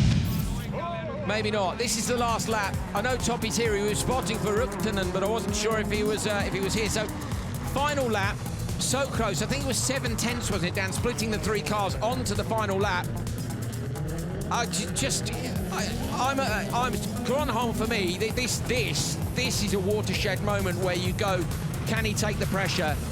Hell yes. Yeah, he really took the pressure then, and well, the gap was what the stopwatch said wasn't enough, but of course the Joker lap doesn't get driven on as much. It's not as much mud in the Joker lap, so the Joker lap could have been quicker. And this exit here, the straight, that's the thing, isn't it? At this point, it was the straight exit, and he was beautifully tidy in here. Kristoffersson round the outside, getting on the gas early, and look, he chucks it up, has a look for the inside, but sorry, I reckon he was going for the outside of Ekström there, but it was on the limiter and trying to hold on, and he just couldn't make that one stick.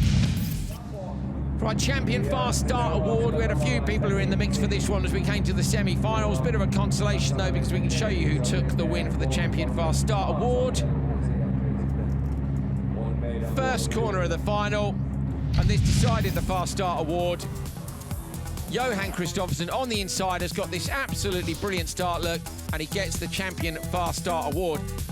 30 metres later, he loses the lead. Now, can we see that camera for longer to see if there's any contact? I'm hoping that the TV truck might be able to roll in that first corner for us a couple of times, maybe a bit slower, so we can take a look at exactly what happened. Was there contact? Even if there was, there's no investigations on the board. I don't think there was anything untoward, and for me, it's more about the 6 laps of insane pressure on Gronholm. Yeah, he didn't crack, did he? No. That's the best performance he's probably ever put in his 100%. career. Yeah, anybody who took that win is like legend status instantly for the pressure. Okay, another quick look. Here we go.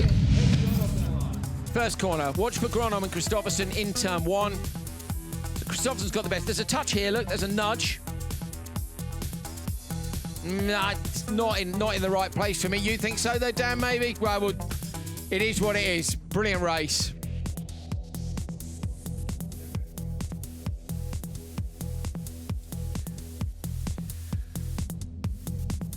We're just seeing some pictures from the first corner in the final. Dan, you think there was enough contact? It was quite a long way before the first corner. You think a tiny little nudge, but well, look, the pressure went on for lap after lap. Someone who didn't crumble under it and managed to nick a podium at the last second was Timmer. He's with Neil now. Timmer. Yeah, but this is Timmer just discussing what happened with Mattias Ekström, who's off camera. Timmer, congratulations. A great result for you and for the team. Yeah, thank you so much. That was good. Actually, that was really a nice fight in the semi-final, and final was so close and with the guys, and I think I started to drive a little bit over on the last laps. But yeah, I think that was a really tight last corner. Everyone wanted to be on the podium, and I have better luck and maybe or something like this. But yeah, Johan opened a little bit the door, and I used that to pass him inside. Congratulations. Enjoy the podium. Thank you, guys. Thank you. Timmer's all stoked. Good on him. They're already cleaning the track. It is pretty muddy. You know, we're a long way off coming back next year. I'm hoping we do get to come back to Finland after the effort that these guys have put in to hosting this fantastic event. P2 for Mattias Ekström. Fantastic drive. Mattias, that was really entertaining, putting pressure on all throughout the race, and it paid off. Yeah, I felt I had good pace. Difficult to see, was so much mud on the windscreen, but then somehow the wiper swept it away that I could see. But I felt I had good pace compared to Niklas, so I had no problem at all to really stick on his bumper. But he did no mistakes, so big congratulations to him and the entire team. They did, you know, when you make no mistakes, then you can win. So really happy for this, but except for this, I did not see much. I only heard my guys on the radio said, "Oh, it will be tight, stay tight, tight, tight." And then I didn't recognize anything. So I look forward to watch it on TV because everybody says it was a great race. Well, enjoy the podium, then watch it later. Thank you. Round four of the World Rallycross Championship done and dusted. Weekend 2, another double-header here in Finland after Sweden. It's still Kristoffersson at the top of the table. Mattias Ekström taking a couple of points back off him in that final today. Niklas Gronholm up to 3rd with the win. Timmy Hansen stays 4th. Kevin dropping to 5th. Larsen down to 6th. Timo Schade Bakkerud's into the top 8, having made it through to the final today. Markland and Timosjanov round out the top 10. Neil Cole is with our race winner. He withstood incredible pressure. Well done, Niklas Gronholm. Niklas, congratulations. Talk us through that final. How did you withhold all that pressure? I don't know. No, I knew that they will push in the tight right-hander, and after that I knew that I'm free, like just keeping the inside lines and just accelerating on the straights. That's enough. So I was keeping it quite calm and not trying to do any mistakes at all. I did a few, but okay, they not so big mistakes. But yeah, I felt the pressure, but it was just basically controlling the race once I got in the lead. So yeah, nice to get a win. Well, you're a winner at home. Congratulations. Thanks. Team standings after round 4, KYB Team JC on 153, but Team Hansen going with them and GRX Tanaco as well. 3-horse race for the title there. I think allinkle.com, Munich Motorsport, Monster Energy RX, Cartel and Uncorrupted completing the top 6.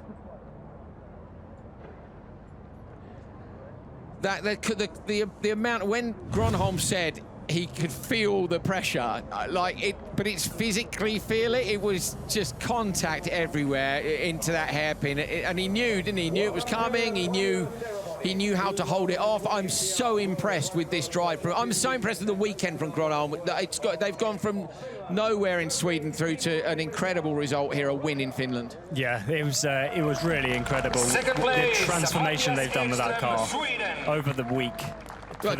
We knew they were planning to test on Wednesday. There's Mattias. They look so pleased. I love the idea they're going to have a look back because there was so much dirt on the cars. They don't really know what happened. Yeah. They look at Mattias. That's applause from Mattias and the words Mattias said about how he didn't make any mistakes, and that's when you win. He knows that this was a fantastic performance. Finnish national anthem at home for Gronholm.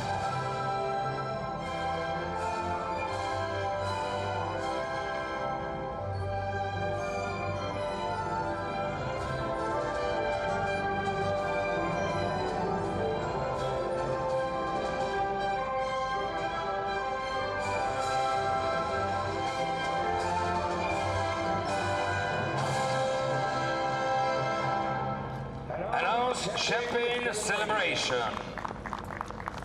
Love it. Yesterday was pretty dry and a bit consistent, wasn't it? Today, the weather, the reverse grid in Q2, a problem for Johan. And then in the final, I mean, it was so close. It was so close. Immense pressure, not loads of passing. I didn't think there was enough time to get that joker done, and somehow they did get it done. 4 events in 9 days. Well done, FIA World Rallycross Championship. Everyone involved. A lot of work. I think it's been worth it. I hope you guys have thought it. The amount of messages I'm getting and Dan's getting, I'd suggest it's been worth it. How impressed are you with that? Yeah, so impressed. For him to get up the inside of Johan and then hold it there, I was expecting to see a big mistake, but he absolutely nailed it. He did indeed, and at home as well. There wasn't even going to be an event here.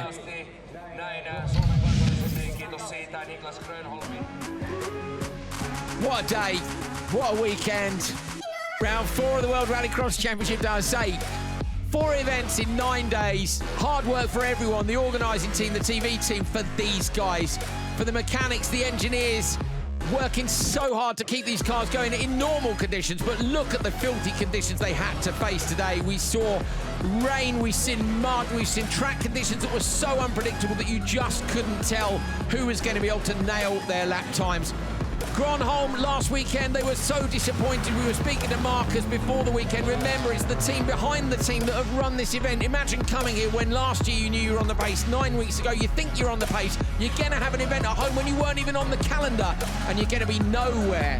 And then you go, you work on the team, you work on the setup in the middle of the week. Marcus sat in the car himself on Thursday. He said he was happy with the pace. Fantastic results yesterday when Rutkanen got up into P2. But really, did we think that Niklas was going to be able to drive past Johan in turn 1? Maybe not. After that, he withstood the pressure. Physical pressure, contact into the hairpin, lap after lap after lap. Johan disappearing off again. He was on the back of that train of cars. Here it is, down into it. He knows they're there. He's had the hello from Kristoffersson. He's had the hello from Ekström. Two guys who've won the World Championship, have won multiple events between them. But he withstood the pressure all the way to the final corner. Comes out in the mud, in the dirt, in the gloom, to set off a fire underneath the Finns with a win at home in Kuvla. A brilliant result for him and for the team. Another doubleheader to come from Latvia in 3 weeks' time. We'll see you there.